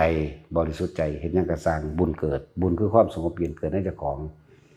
สิ่งทั้งหลายเหล่านี้ตัวเองบ่ได้เด้ความสงบของเจ้าของตัวเจ้าของก็บ่ได้อาจสิตัวผู้อื่นได้แต่ว่าตัวเจ้าของบ่ได้เด้อบุญอันเกิดจากการให้ทานแล้วอุทิศมีผลมากเจาะจงลงไปหรือว่าเจาะจงกระสร้างมีผลมากเหมือนเก่าเพราะว่ามันออกจากความบริสุทธิ์ใจแผ่ไพศาลออกไปมีมารดาบิดาเป็นต้นแล้วก็ญาติที่แล้วก็ออกไปในการพวกกระทำกรรมรวมกันแม้เจ้ากรรมในเวรมันก็หักกลางกันไปเรื่อยๆตัวจะเป็นคนเป็นที่มดบุญเด้อคนเป็นมดบุญเป็นจังได คนบ่ทันได้ตายเฮ็ดหยังก็บ่สำเร็จเฮ็ดหยังก็เจ๊งตลอดเด้เพราะว่าหยังท่านก็บ่ท่านคือเขาแม่นบ่ล่ะบ่ค่อยท่านเด้คนเป็นมดบุญแม่นบ่เขาวัดฟังธรรมจังซี่ก็จมด่ามีการเว้ากันแหนะกันแหนเด้คนเป็นมดบุญจักว่าล่ะนั่นแหละหาความสงบเย็นในตัวเองก็บ่ได้ นำไฟนอกเข้าสู่ในใจของเจ้าของพร้อมถ้าเห็นว่าเขาไปภาวนาวัดนั้นวัดนี้เบิ่งดูหอมเบิ่งดูมันหออยู่บ่จังซี่นี่แหละมันขาดเดี๋ยวเห็นบ่นะเบิดบุญต่อมาบัดนี้สิไปทำธุรกิจการขายหยังก็สร้างมีแต่สิบหายเป็นจังซั่นตลอดเนี่ยเพิ่นคนเป็นบทบุญเฮ็ดหยังก็บ่ขึ้นเฮ็ดหยังก็บ่เจริญไปคบติดต่อกับไผก็สร้างเขาบ่ให้ความร่วมมือเด้เขาเรียกคนเป็นบทบุญท่านกับว่าท่านในส่วนมากกันบ่ปฏิแม้นท่านก็แลกของอีกเข้าใจว่าล่ะเขาเอิ่นไปภาวนาสวดมนต์เขาก็เอิ่นตามภาษามารยาทแต่มีการเบากระแทกออกจากใจออกจากความรู้สึกได้เย้จะไปได้หยังทันทีว่าได้ธรรมดาบ่นั่นแหละคนเป็นวัดบุญที่เป็นลักษณะแบบนั้นกระทำแบบนั้นเด้อนั่นจะเป็นทั้งสั้น เฮ็ดหยังก็บ่ขึ้นถือเขาโกงบัดนี้เทิงโกงติดต่อผู้ใดเขาก็บ่ให้ความร่วมมือเฮ็ดหยังเด็ดโดยลำพังตัวเองก็เก่งเอาเองแม้นเลี้ยงสัตว์ตายเอาเองธรรมดาบ่เลี้ยงงัวเท่าไรโตก็สร้างตายเอาเองเลี้ยงหมูเป็นพันๆเหมือนตายเอาเองเฮ็ดอาหารภัตตาคารไฟใหม่เก่งเอาเองเขาเอิ้นคนเป็นบุญบุญจากบ่ล่ะมันสมกับเพิ่นเว้าล่ะสมบัติของคนตัวนี้หามีค่าอะไรเลยนะบ่มีอีหลีเด้มันบ่มีประโยชน์กับผู้ใดเลยเด้แต่ประโยชน์กับตัวของเองก็เป็นประโยชน์โดยไฟเขาสิกินท่านไฟในบัดสุดท้ายอีกธรรมดาจะเป็นคนเป็นบุญบุญเด้อไผก็ดีเฮ็ดหยังก็บ่ขึ้นค้าขายก็บ่ได้มีแต่เก่งแต่ชิบหายสุดท้ายแล้วบ่มีทำเป็นดีพึ่งผูกคอตายเด้บ่ผูกคอตายก็ฆ่ากันเองจักว่าฆ่ากันเองผู้ใดร่วมหุ้นด้วยกันนี่ก็ฆ่ากันเองในหุ้นนั้นดีบ่ดีก็ฆ่าผัวฆ่าเมียนำกันเองฆ่าลูกฆ่าเต้าเจ้าของเองมันธรรมดาเด้ฆ่าญาติพี่น้องตัวด้วยกันเองโทษพุ่นโทษพี่เด้เพราะว่ามันบ่ได้พักจิตบ่มีความสงบจิตเลยเอิ้นว่าเบิดบุญบ่มีทางออกจักบ่คนเฮาบ่เจอทุกข์ก็บ่เห็นธรรมแต่ว่าถึงเมื่อเจอทุกข์แล้วบ่เอาธรรมเป็นที่พึ่งนั่นน่ะทุกข์หนักกว่าเก่าอีกเห็นบ่นั่นแหละผู้ใดบ่เห็นทุกข์ผู้นั้นบ่เห็นธรรมเข้าใจบ่ล่ะแต่จังซั่นอีหลีเด้ เฮาบ่ได้เห็นทุกข์หยังดอกเฮาหังเห็นธรรม ชีวิตสมหวังมาตลอดแล้วบ่ค่อยผิดหวังดอกผิดหวังอยู่จักหน่อยน้อยๆหังบ่เป็นหวังแบบนั้นดอกมักผู้สาวบ่มักผิดหวังซ้ำนี้เข้าใจว่าล่ะก็มักสร้างแมงเด้กูบ่อึดเด้ล่ะกูก็หาผู้ใหม่ก็ได้ตัวยากหยังเนาะสายอีนึงบ่มักนึงแหมอีก 4,000 5,000 อีมักอยู่ก็เอาหน้าเนาะ ผิดหวังหน่อยๆแน่ก็จังซั่นแล้วแต่ว่าอกหักผิดหวังจังซี่เจอทุกข์แล้วถ้าบ่มีธรรมเป็นทางออกสิหนักกว่าเก่าอีกเฮาบ่ได้ทุกข์เด้ล่ะแต่ว่าเฮาคือเห็นธรรมใดนี่ต่างหากล่ะคนบุญมีบุญอยากว่า ก็เฮ็ดจังซั่นตัวคนบุญยิ่งมีบุญเด้คนบุญบ่แม่นคนเป็นบ่บุญเด้นี่คนเป็นนี่แหละมีบุญอยากว่าล่ะเพราะว่ามีความมันแสวงหาความสงบอยู่ตลอดความทุกข์ในตัวเองเฮาก็เบิ่งผู้อื่นเอาเขาจังซั่นจังซี่เพราะว่าเขาบ่มีธรรมเฮาก็นำเขามาหาเจ้าของเองตัวบัดนี้เบิ่งนอกอยู่แต่ว่าเบิ่งเขานอกเขามาหาเจ้าของบัดนี้แล้วก็เบิ่งพระผู้เพิ่นไปเบิ่งเพ่นเพี้ยนในป่าในดงเพิ่นคือบ่ได้เฮ็ดหยังคือคนคือนิยมชมชอบแม่นบ่ซั่นจังซั่นตัวเพิ่นก็บ่ได้ไปสร้างโบสถ์สร้างศาลาเพิ่นก็ไปทานสร้างกฐินผ้าป่ากับไผนะเด้เฮาก็บ่ขอศึกษากับเพิ่นตัวเพิ่นก็แนะให้เฮ็ดจังซั่นจังซี่แต่สำคัญคือความบริสุทธิ์ใจและจังว่าแต่ละคนเด้ออย่าเป็นคนเป็นเบิดบุญเด้ถ้ามีโอกาสนะถ้ามีโอกาสกลับใจไม่ได้จะกลายเป็นคนเป็นเริ่มต้นบุญแล้วก็สร้างบุญให้มันได้ก็มันก็กลายเป็นวาสนาก็กลายเป็นบารมีแล้วก็กลายเป็นกำลังใจในความตัดจิตใจกล้าหาญเดียวออกจากความหลักความอะไรได้ดอกบ่ได้ยากครับนั่นแหละว่าแต่ละคนพวกเฮานั่นเน้นในความตั้งใจเต็มใจและบริสุทธิ์ใจสวดมนต์ก็ตั้งใจเต็มใจบริสุทธิ์ใจนี่บุญมันแผ่ออกไปหาพ่อแม่เป็นที่หนึ่งเด้อวัดใดสถานที่ใดบุคคลใดมีแต่ความเจริญไปในภายหน้าทั้งทางโลก ก็ได้ทั้งธรรมก็ดีจากว่าหลักสองทางเลยเด้ตั้งใจเต็มใจและบริสุทธิ์ใจท่านยังกับท่านด้วยความบริสุทธิ์อย่าไปแลกของอย่าไปอยากรวยอย่าไปอยากยืนมันไม่มีไผยืนแต่มันตายหมดแล้วคำสอนทั้งหลายเนี่ยพระพุทธเจ้าเขาเป็นผู้สอนมาก่อนเพิ่นก็ตายแล้วเด้ล่ะเนาะ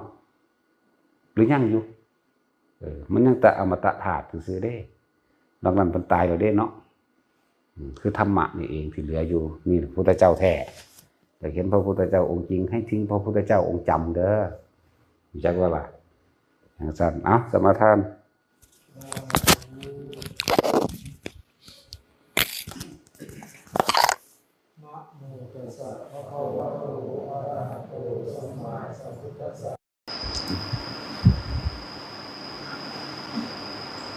ทุกคนที่ได้มารวมกันสร้างถือว่าจบกันสร้างธรณีสงฆ์หรือว่าวิหารทานคำว่าวิหารทานก็รวมทั้งแผ่นดินรวมทั้งกุฏิต่างๆสารพัดนั่นแหละทั้งหมดเลยที่เป็นเครื่องรองรับท่านอันเป็นวัตถุท่านสูงสุดก็คือวิหารทานแผ่นดินที่เป็นที่รองรับแก่หมู่คณะสงฆ์ในว่าแม่นต่างๆว่าหมู่ภิกษุสงฆ์อย่างเดียวสงเคราะห์โลกร่วมทั้งคนทั้งร่วมทั้งสัตว์เด้อน่าเป็นไรเทียบแล้วว่าท่านวัตถุท่านสิ่งใดแก่ฉันให้สัตว์เดรัจฉาน100ก็บ่ทอให้คนทุศีลเทียนึงให้คนทุศีล100ครั้งก็บ่สู่คนมีศีลให้คนมีศีล100ครั้งก็บ่สู่คนมีฌานให้คนมีฌาน100ครั้งก็บ่สู่คนที่เป็นโสดาสกิทาคาอนาคาไล่เทียบกันไปจนถึงว่าให้พระอรหันตสาวกคือพระโมคคัลลาสารีบุตร100ครั้งก็ไม่สู้ให้พระปัจเจกกับพุทธเจ้า1ครั้งนะบรรท่านให้กับพระปัจเจก100ครั้งก็ไม่อาจสามารถสู้พระพุทธเจ้าแม้เพียง1ครั้งบรรท่านในพุทธเจ้า100ครั้งก็บ่สู้อันเรียกว่าวิหารทานแม้นเพียงครั้งเดียวนั่นแหละถึงว่าถ้าว่าสูงสุดในอันวัตถุท่านต่างๆก็คือวิหารทานแผ่นดินนี้เป็นที่รองรับทุกชีวิตสรรพสัตว์ที่เขามานั่นแหละก็เรียกว่าสังฆทานโดยวิหารทานนี่เป็นทานอันสูงสุดทุกคนมีส่วนร่วมน้ำกันเบิดทุกคนเลยบ่ว่าสิบาท1ถึงแสนถึงล้านก็ช่างทุกคนพึงระลึกนึกถึงมันคุณงามความดีที่เจ้าของเฮ็ดไว้บ่ได้เกี่ยวกับคุณค่าตรงที่ว่าบ่ได้เกี่ยวตรงที่ว่าเงินน้อยเงินหลายเด้เกี่ยวตรงใจบริสุทธิ์ใจที่จะเฮ็ดบ่ได้หวังสิ่งใดตอบแทน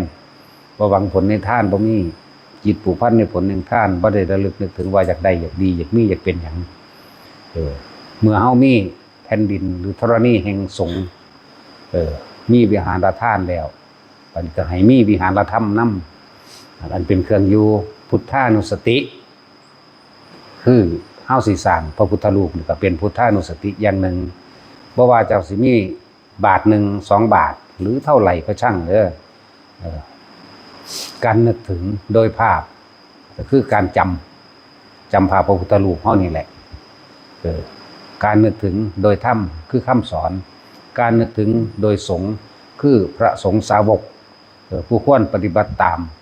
ผู้ควรบูชาแปลว่ากระทำตามด้วยความเคารพนอบน้อมด้วยใจอันบริสุทธิ์บ่ได้หวังสิ่งใดตอบแทนดอกเนี่ย นั่นแหละจึงว่าถ้าเฮามีพุทธานุสติเฮาก็ขอให้มีธรรมานุสติคือคำสอน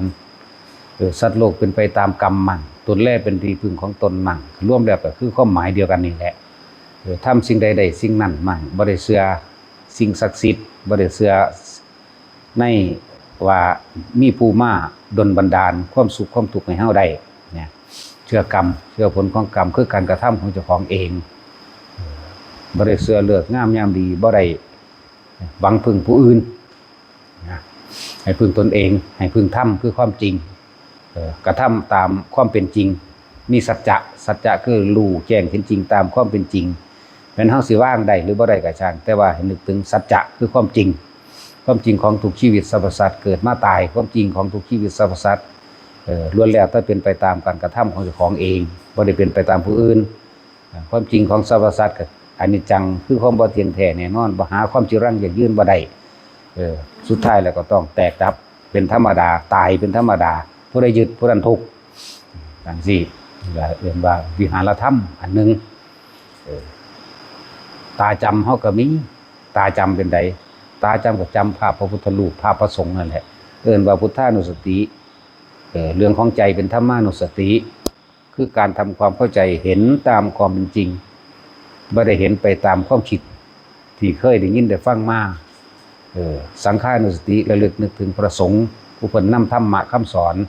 ของพระพุทธเจ้าออกมาแสดงเนี่ยระลึกนึกถึงพระสงฆ์แบบนั้น จังว่าพวกเขามีส่วนทั้งเบิดในนี่แหละเมื่อมีวิหารละทานแล้วมีเครื่องรองรับสรรพสิ่งที่จะเกิดขึ้นในนี่เป็นถ้าหาบ่มีขี้ดินเป็นที่ตั้งพระพุทธรูปก็ตั้งบ่ได้บ่มีขี้ดินธรณีอันนี้เป็นที่ตั้งแห่งการปฏิบัติของหมู่สงฆ์นี่ทั้งเบิดเลยทั้งคนทั้งหมู่ภิกษุสงฆ์นั่นแหละทั้งคนทั้งพระนั่นแหละเป็นที่ตั้งที่รองรับก็เลยว่ามันใหญ่ก็เลยแต่ทั้งเบิดนี้เนี่ยเฮาบ่ได้ปรารถนาหวังหยังดอกว่าความอยากได้หรืออยากเป็นหยังเฮ็ดไปเถอะคนดีหรือคนบ่ดีก็ช่างเฮ็ดอีหยังขึ้นกระทำสิ่งใดสิ่งหนึ่งขึ้นก็ช่างส่วนมากสิมีความจุดหมายเจตนาว่าอยากให้ผู้อื่นมองเห็นว่าเจ้าของเป็นคนดีเด้เฮ็ดอีหยังนิดๆหน่อยๆเล็กๆน้อยๆอยากให้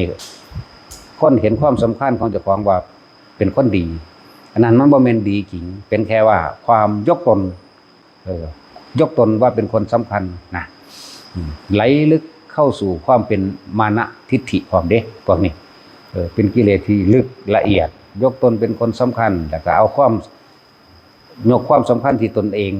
เฮ็ดขึ้นมานั่นแหละสร้างหยังขึ้นมาเฮ็ดหยังขึ้นมาเอามาไว้ตะข่มผู้อื่นเด้มันไปจังซั่นเนี่ยอิสมิมานะฝังแน่นการถือตนถือตัวว่าตัวเองทำดีได้อิสมิมานะพวกผู้หญิงเรื่องอิสมิพวกผู้ชายเอิ้นว่าอัศมะอัศมิว่ามันอัศมิมานะไหลลึกเข้าไปสู่กิเลสตัวที่ปักหลักไว้จังซั่นนั่นการทำความดีว่าต้องไปหวังสิ่งใดตอบแทนดอกมันบ่ดีจริงนั่นมันก็บ่ต่างจากการให้ทานหวังผลในทานมีจิตผูกพันในผลแห่งทานอยากได้นั่นอยากเป็นนี่อยากได้ชื่อเสียงมาล่ะถ้าว่าอยากได้ก็เลยอยากเป็นพระอรหันต์หรืออยากเป็นไผก็แล้วแต่ ว่างจิตเป็นกลางเฮ็ดในปัจจุบันเถอะมันสิเป็นของมันไปเองดอกจังว่าแต่ละคนให้ระลึกนึกถึงความดีมั่งการสร้างพระพุทธรูปเนี่ยพุทธานุสติโดยภาพจำทุกอย่างมันก็เนื่องจากรูปเบิดนั่นแหละเนื่องจากรูปตาจำเฮานี่แหละตาจำภาพคือเวลาเฮาระลึกนึกถึงคนอื่นนั่นก็ยังจำหน้าผู้นั้นได้กิริยาท่าทางแล้วก็จำคำเว้าคำจาก็เกิดเป็นอารมณ์พอใจมั่งบ่พอใจมั่งได้คือกันพุทธานุสติก็ตาจำพุทธเจ้าธรรมานุสติคำสอนพุทธเจ้าอริยสัจสี่อนิจจังทุกขังอนัตตาเหตุเกิดเหตุดับมีเบิดสังฆานุสติระลึกนึกถึงพระสงฆ์สาวกผู้เพิ่นนำทำคำสอนออกมาแสดงกล้าบอกความจริงบ่มีสิ่งเคลือบแฝงได้ผู้เพิ่นกล้าบอกความจริงบ่ได้หวังว่าไผสิมาเคารพศรัทธาเด้นั่นแหละจังว่าแต่ละคนให้มองเห็นความทุกข์ที่มันเฮาเข้าไปความทุกข์ที่เฮาเข้าไปยึดมั่นถือมั่นเฮาปรารถนาหยังเฮาอยากได้หยังนั่นแหละความยึดมั่นถือมั่นก็ดีให้มองเห็นแม้นเกิดไปในชาติหน้าแม้นได้ดังหวังที่ตัวเองว่าปรารถนาไว้ได้ก็ทุกข์คือเก่าเจ็บปวดป่วยหิวร้อนหนาวพัดพรากจากสิ่งที่รักคือเก่าจงทำปัจจุบันให้ดีที่สุดปัจจุบันทำเดี๋ยวนี้ละเดี๋ยวนี้ขาดออกเดี๋ยวนี้เด้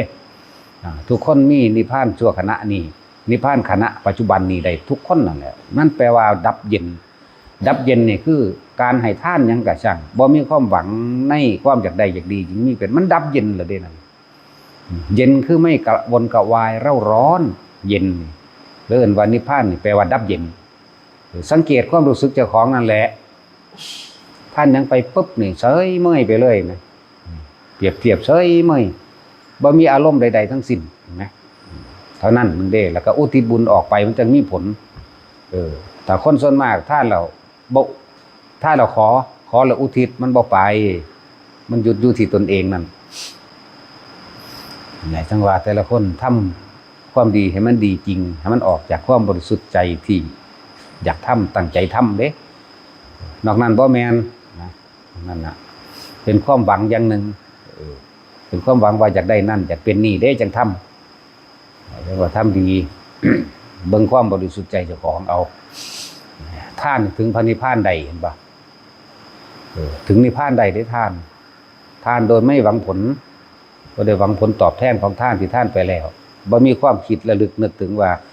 สิได้นั่นสิเป็นนี่เด้นั่นแหละจึงว่าไม่หวังผลในทานไม่มีจิตผูกพันในผลแห่งทานว่าจะได้ดีไม่เป็นตามที่ตัวเองปรารถนานั่นเป็นตัณหาเป็นความอยากตัดด้วยล่ะ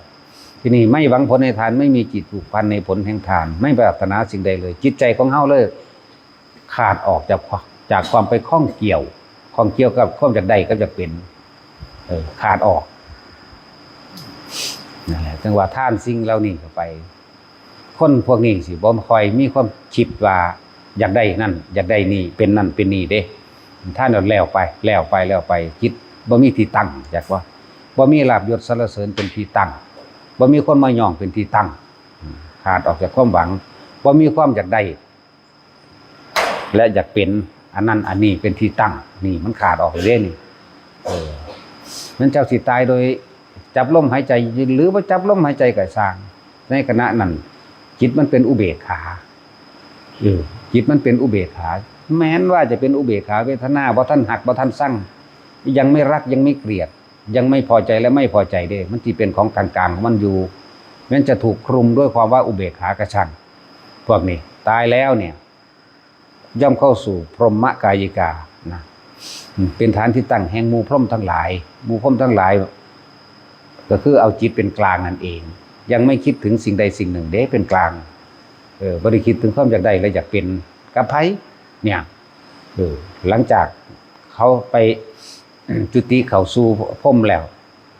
หมดอายุจากพรหมแล้วย่อมเข้าสู่สุทธาวาสอนาคามีเด้บาดนี่หมดจากอายุจากสุทธาวาสแล้วย่อมเข้าสู่ปรินิพพานนั่นเห็นบ่ล่ะมันเป็นนั่นสั่นครับจังหวะจะไปหวังผลในท่านจะมีจิตผูกพันในผลแห่งท่านแม้นการกระทำความดีอะไรอื่นๆก็ช่างเถอะความดีอื่นๆมันก็เอาท่านนั่นแหละเป็นเบื้องต้นทั้งบัดน่ะคิดเบื้องระลึกเบื้องดีๆโลดเอาท่านนั่นแหละเป็นเบื้องต้นพุทธเจ้าก่อนเพิ่นสิตรัสรู้เป็นโพธิสัตว์อยู่เพิ่นก็ระลึกถึงว่าหนทางอันใดหนอที่จะก้าวย่างเข้าสู่ความสำเร็จโพธิญาณสัพพัญญุตญาณเพิ่นก็มาเบิ่งแล้วอ๋อเอาท่านท่าน3ระดับนั่นแหละ ท่านมี3ระดับจังสั่นท่านบารมีอย่างหนึ่งสร้างกำลังใจให้ตัวเองท่านอุปปารมีสร้างกำลังใจให้ตัวเองในขั้นกลางท่านปรวัตถะขั้นสูงสุดคือท่านด้วยเบิดชีวิตสี่มันก็ไล่ขึ้นไปเรื่อยนั่นแหละคนเฮามันหวงของจากว่าล่ะเวลาท่านเขาปุ๊บก็เลยเอาของที่ท่านไปแลกของไปแลกสิ่งที่เหนือกว่าไปแลกสิ่งที่ดีกว่าที่จะของท่านนั่นแหละท่านของต่ำก็มีท่านของเสมอตนก็มีท่านของที่เหนือก็ตนก็มีแต่ว่าท่านทั้งเบิดบ่ว่าต่ำบ่ว่าเหนือบ่ว่าเสมอก็ช่างถ้าไม่หวังผลในทานไม่มีจิตผูกพันในผลของทานนั้นชื่อว่าบริสุทธิ์ใจเด้คำว่าท่านต่ำก็ตนคือเอาอีหยังก็ว่ามันบ่ดีล่ะจะเอามาท่านก็ว่ามันเสมอตนที่จริงคือว่ามันหาได้ซ้ำนี้มันหาได้ซ้ำนี้แต่ว่าในสิ่งที่หาได้ซ้ำนี้มีซ้ำนี้มีซ้ำนั้นให้มันอยู่ขึ้นอยู่กับความบริสุทธิ์ที่อยากให้เด้อความบริสุทธิ์ใจที่อยากให้ที่อยากทำบ่ว่าให้คนบ่ว่าให้สัตว์บ่ว่าให้หมู่ภิกษุสงฆ์ก็ช่างให้บริสุทธิ์ใจในการให้ทานมันบ่แม่นทานแต่วัตถุสิ่งของเด้ทานกำลังใจให้ความรู้ให้การศึกษาเด้เนี่ยให้ความรู้ให้การศึกษาโดยบ่หวังสิ่งใดพอและให้สิ่งที่ถูกต้อง ท่านวัตถุก็คือวิหารละท่านสูงสุดท่านธรรมก็สูงสุดโดยธรรมแต่ว่าทุกอย่างก็ต้องอาศัยเนื่องจากกันทั้งเบิดนั่นแหละถ้าบ่ฮู้จักท่านวัตถุก่อนก็บ่ฮู้จักธรรมท่านดอก สิ่งที่เกิดประโยชน์สูงสุดคือธรรมทานทานความจริงเอาความจริงบอกเอาความจริงมาบอกเอาความจริงมาสอนพระพุทธเจ้าเฮานี่ธรรมทานอยู่แล้วบอกความจริงของหมู่สรรพสัตว์บอกความจริงแห่งสัตว์ที่หลงอยู่บอกความจริงของสัตว์ที่จะพ้นได้เฮ็ดแบบนี้ว่างแบบนี้กระทำแบบนี้บริสุทธิ์ล้วนๆเด้อพุทธเจ้าบ่ได้หวังสิ่งใดตอบแทนเนี่ยบ่ได้ผู้ใดมาเคารพนับถือก็บอกอยู่บ่ให้เชื่อเลยทีเดียวให้ไปฝึกหัดปฏิบัติสักก่อนสิเชื่อหรือบ่เชื่อนั่นก็เป็นเรื่องของเธอนั่นไปหั่นเด้นั่นแหละพวกเฮาจังว่าทุกๆคนที่มีส่วนในวิหารทานก็ย่อมมีอย่างอื่นเข้ามาในวิหารทานเป็นที่อยู่อาศัยแผ่นดินธรณีสงฆ์อันเป็นวิหารทานมีพระพุทธเจ้าเป็นปฏิสถานสู่เป็นเนติเป็นแบบอย่างเฮาก็ต้องมีพุทธเจ้าเป็นประธานให้คือเก่านั่นแหละยังก็สร้างเฮาได้จากความรู้ของพุทธเจ้าทุกสิ่งทุกอย่างเกิดขึ้นจากพระพุทธเจ้าบ่แม่นตัวเฮาเองเฮาบ่มีปัญญาพุทธเจ้านำพาเฮาก็ทำตามบ่ว่าสิเป็นวิหารทานธรรมทานสังฆทานทุกอย่างนั่นแหละทั้งเบิดนี่เพื่อความบ่อยากเป็นหยังบ่อยากได้หยังเด้อบ่เอาหยังนั่นแหละว่าว่างจิตให้มันบริสุทธิ์ซะว่างจิตบริสุทธิ์คือบ่มีแนวปนบ่อยากได้หยังบ่อยากเป็นหยังวิธีว่างจิตให้บริสุทธิ์กับอานาปานสตินั่นแหละลมหายใจเข้าลมหายใจออกบ่ต้องไปเฮ็ดอีหยังมากพุทธเจ้าเน้นย้ำอานาปานสติอย่างอื่นเพิ่นประคองซื่อประร่ำเป็นกุศโลบายให้น้อมเข้ามาสู่ลมหายใจ เฮาก็เน้นตัวนี้คือกันศึกษาเบิ่งดีๆการทรงฌานการเจริญฌานในที่1ที่2ที่3ที่4เนี่ยเพิ่นเน้น1 2 3 4นี่เท่านั้นดอกเพิ่นบ่ได้เน้นตกถึงที่8ดอกเพิ่นบ่เว้าดูปานใดดอกอันเรื่องอรูปฌานนั่นน่ะการเพ่งอยู่ในลมหายใจอย่าไปคิดยากมันสิแปลยากโพดสติจับหรือว่าคิดถึงลมเข้าคิดถึงลมออกเป็นผู้มีสติขึ้นนึกถึงลมเข้าลมออกสัพพยะคือรู้สึกตัวเนี่ยวิธีสิหลอกล่อความคิดบ่ให้มันไปคิดถึงบุคคลสัตว์สิ่งของอันที่เป็นเรื่องก่อเกิดให้เกิดอารมณ์คือพอใจกับบ่พอใจแต่เฮามีสติรู้อยู่ในเนื้อในโตของเจ้าของเองนะมันเกิดว่าได้ถึงแม้นว่ามันสิเป็นอุเบกขาเวทนาก็ซั่นยังไม่รักใครยังไม่เกลียดใครยังไม่พอใจและไม่พอใจเด้ตัวนี้สิเป็นตัวจับดักเป็นสติเป็นตัวจับเป็นดนว่านายทวารนะนายประตูหรือย่ามจับดักความคิดเอาไปแล้วเนาะไปคิดหาเขาแล้วเนาะเนี่ยดึงขึ้นมาล่มไปหาหมาแล้วเนาะดึงขึ้นมาล่มหาแมวแล้วเนาะดึงขึ้นมาล่ม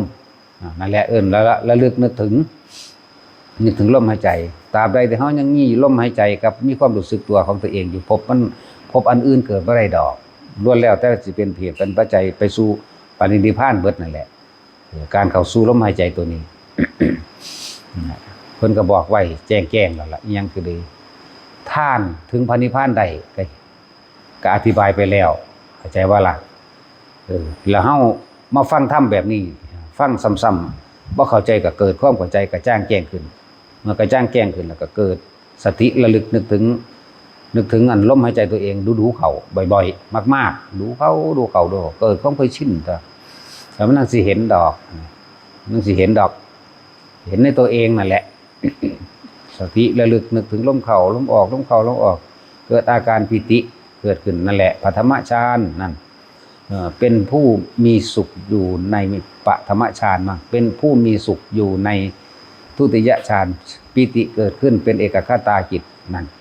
เป็นเอกคตารมณ์นั่นชั้นที่2 สุขหายไปทุกข์หายไปเกิดปัสสัทธิความสงบเย็นใจดับความกังวลเร่าร้อนเสวยสุขในนามกายจิตเบากายเบาโล่งโปร่งเป็นชั้นที่3นั่นเพิ่นให้อยู่ซ้ำนี้แหละอันตัวที่4มันจะเข้าไปเอาเองดอกสุขสัจจะปะหานาทุกขสัจจะปะหานาสุขทุกข์หายไปดับไปสิ้นไปเป็นผู้มีสติรู้อยู่เฉพาะอุเบกขาส่วนมากชั้น4ออกมาแล้วจังเว้าดอกบ่ได้ไปรู้อยู่ตรงนั้นมิตรวาอยู่หม่องโล่งๆอย่างหนึ่งอยู่ซื่อมันก็ได้ซ้ำนี้ตัวนั้นเฮาบ่นิยมปานใดดอกมันก็บ่ได้ต่างจากคนนอนหลับ นอนหลับมิดอิงติงบ่ฝันยังเลยน่ะละชาติซี่เลยบ่ได้ต่างจากนอนหลับแบบนั้นดอกมิดจับตื่นปุ๊บขึ้นมาก็สดชื่นแจ่มใสดีซื่อๆถ้าว่านำเขามาส่งไว้เพื่อสิให้เห็นสิ่งที่เขามากระทบกระทั่งรูปรสกลิ่นเสียงเขามากระทบกระทั่งจังซี่ก็บ่มีประโยชน์หยังศูนย์คือเก่าโมโหคือเก่าพบเกิดคือเก่าฉะนั้นค่อยๆเฮ็ดไปตามลำดับมันนั่นแหละถ้า1 2 3 4ก็มันสิเป็นเองนั่นแหละจังว่าทุกคนเฮ็ดไปเทคนิคในความสงบคือไม่ต้องอยากสงบแค่มีสติรู้อยู่นึกถึงเฉพาะลมเข้าลมออกกับอาการปิติอยู่ระหว่างเจ้าของเองนิ่มๆน่วงๆอยู่หัวมั่งอยู่กลางหน้าผากมั่งอยู่คิ้วมั่งไม่ต้องอยากสงบนะเทคนิคแห่งการสงบไม่ต้องอยากสงบเฮ็ดจังใดจังสิเจริญยิ่งๆไม่ต้องอยากเจริญยิ่งๆเหมือนเดิมนึกถึงลมเข้านึกถึงลมออกอยู่แค่นี้แหละทำยังไงจึงจะบรรลุไม่ต้องอยากบรรลุอยู่กับลมคือเก่าเน้นสติระลึกสัมปชัญญะความรู้สึกตัวสตินึกถึงลมเข้าออกสัมปชัญญะรู้สึกตัวเองที่ในกายเวทนาจิตทำกันก็เกิดเองดอกกายเวทนาจิตธรรมล้วนแล้วแต่อยู่ในองค์แห่งการตรัสรู้บรรลุธรรมทั้งเบิดโพชฌงค์7เห็นบ่นี่เมื่อเฮาเลือกเฟ้นธรรมดีแล้วหาเครื่องอยู่นั่นเป็นวิหารธรรมโดยอานาปานสติเป็นเครื่องอยู่เมื่อมีเครื่องอยู่ดีแล้วจิตตั้งมั่นมันคงดีแล้วด้วยปฐมฌานทุติยฌานกับฌานเนี่ยปัสสัทธิความสงบเย็นย่อมเกิดเมื่อความสงบเย็นย่อมเกิดแล้วนี่สมาธิชื่อว่าจิตตั้งมั่นนี่แปลว่าไม่จิตตั้งมั่นในความสงบไม่หวั่นไหวกับสิ่งที่เข้ามากระทบกระทั่งจึงเป็นอุเบกขานี่เห็นบ่ล่ะแล้วโพชฌงค์7ก็เลยธรรมะเลือกธรรมะดีแล้วเลือกเครื่องอยู่ของตัวเอง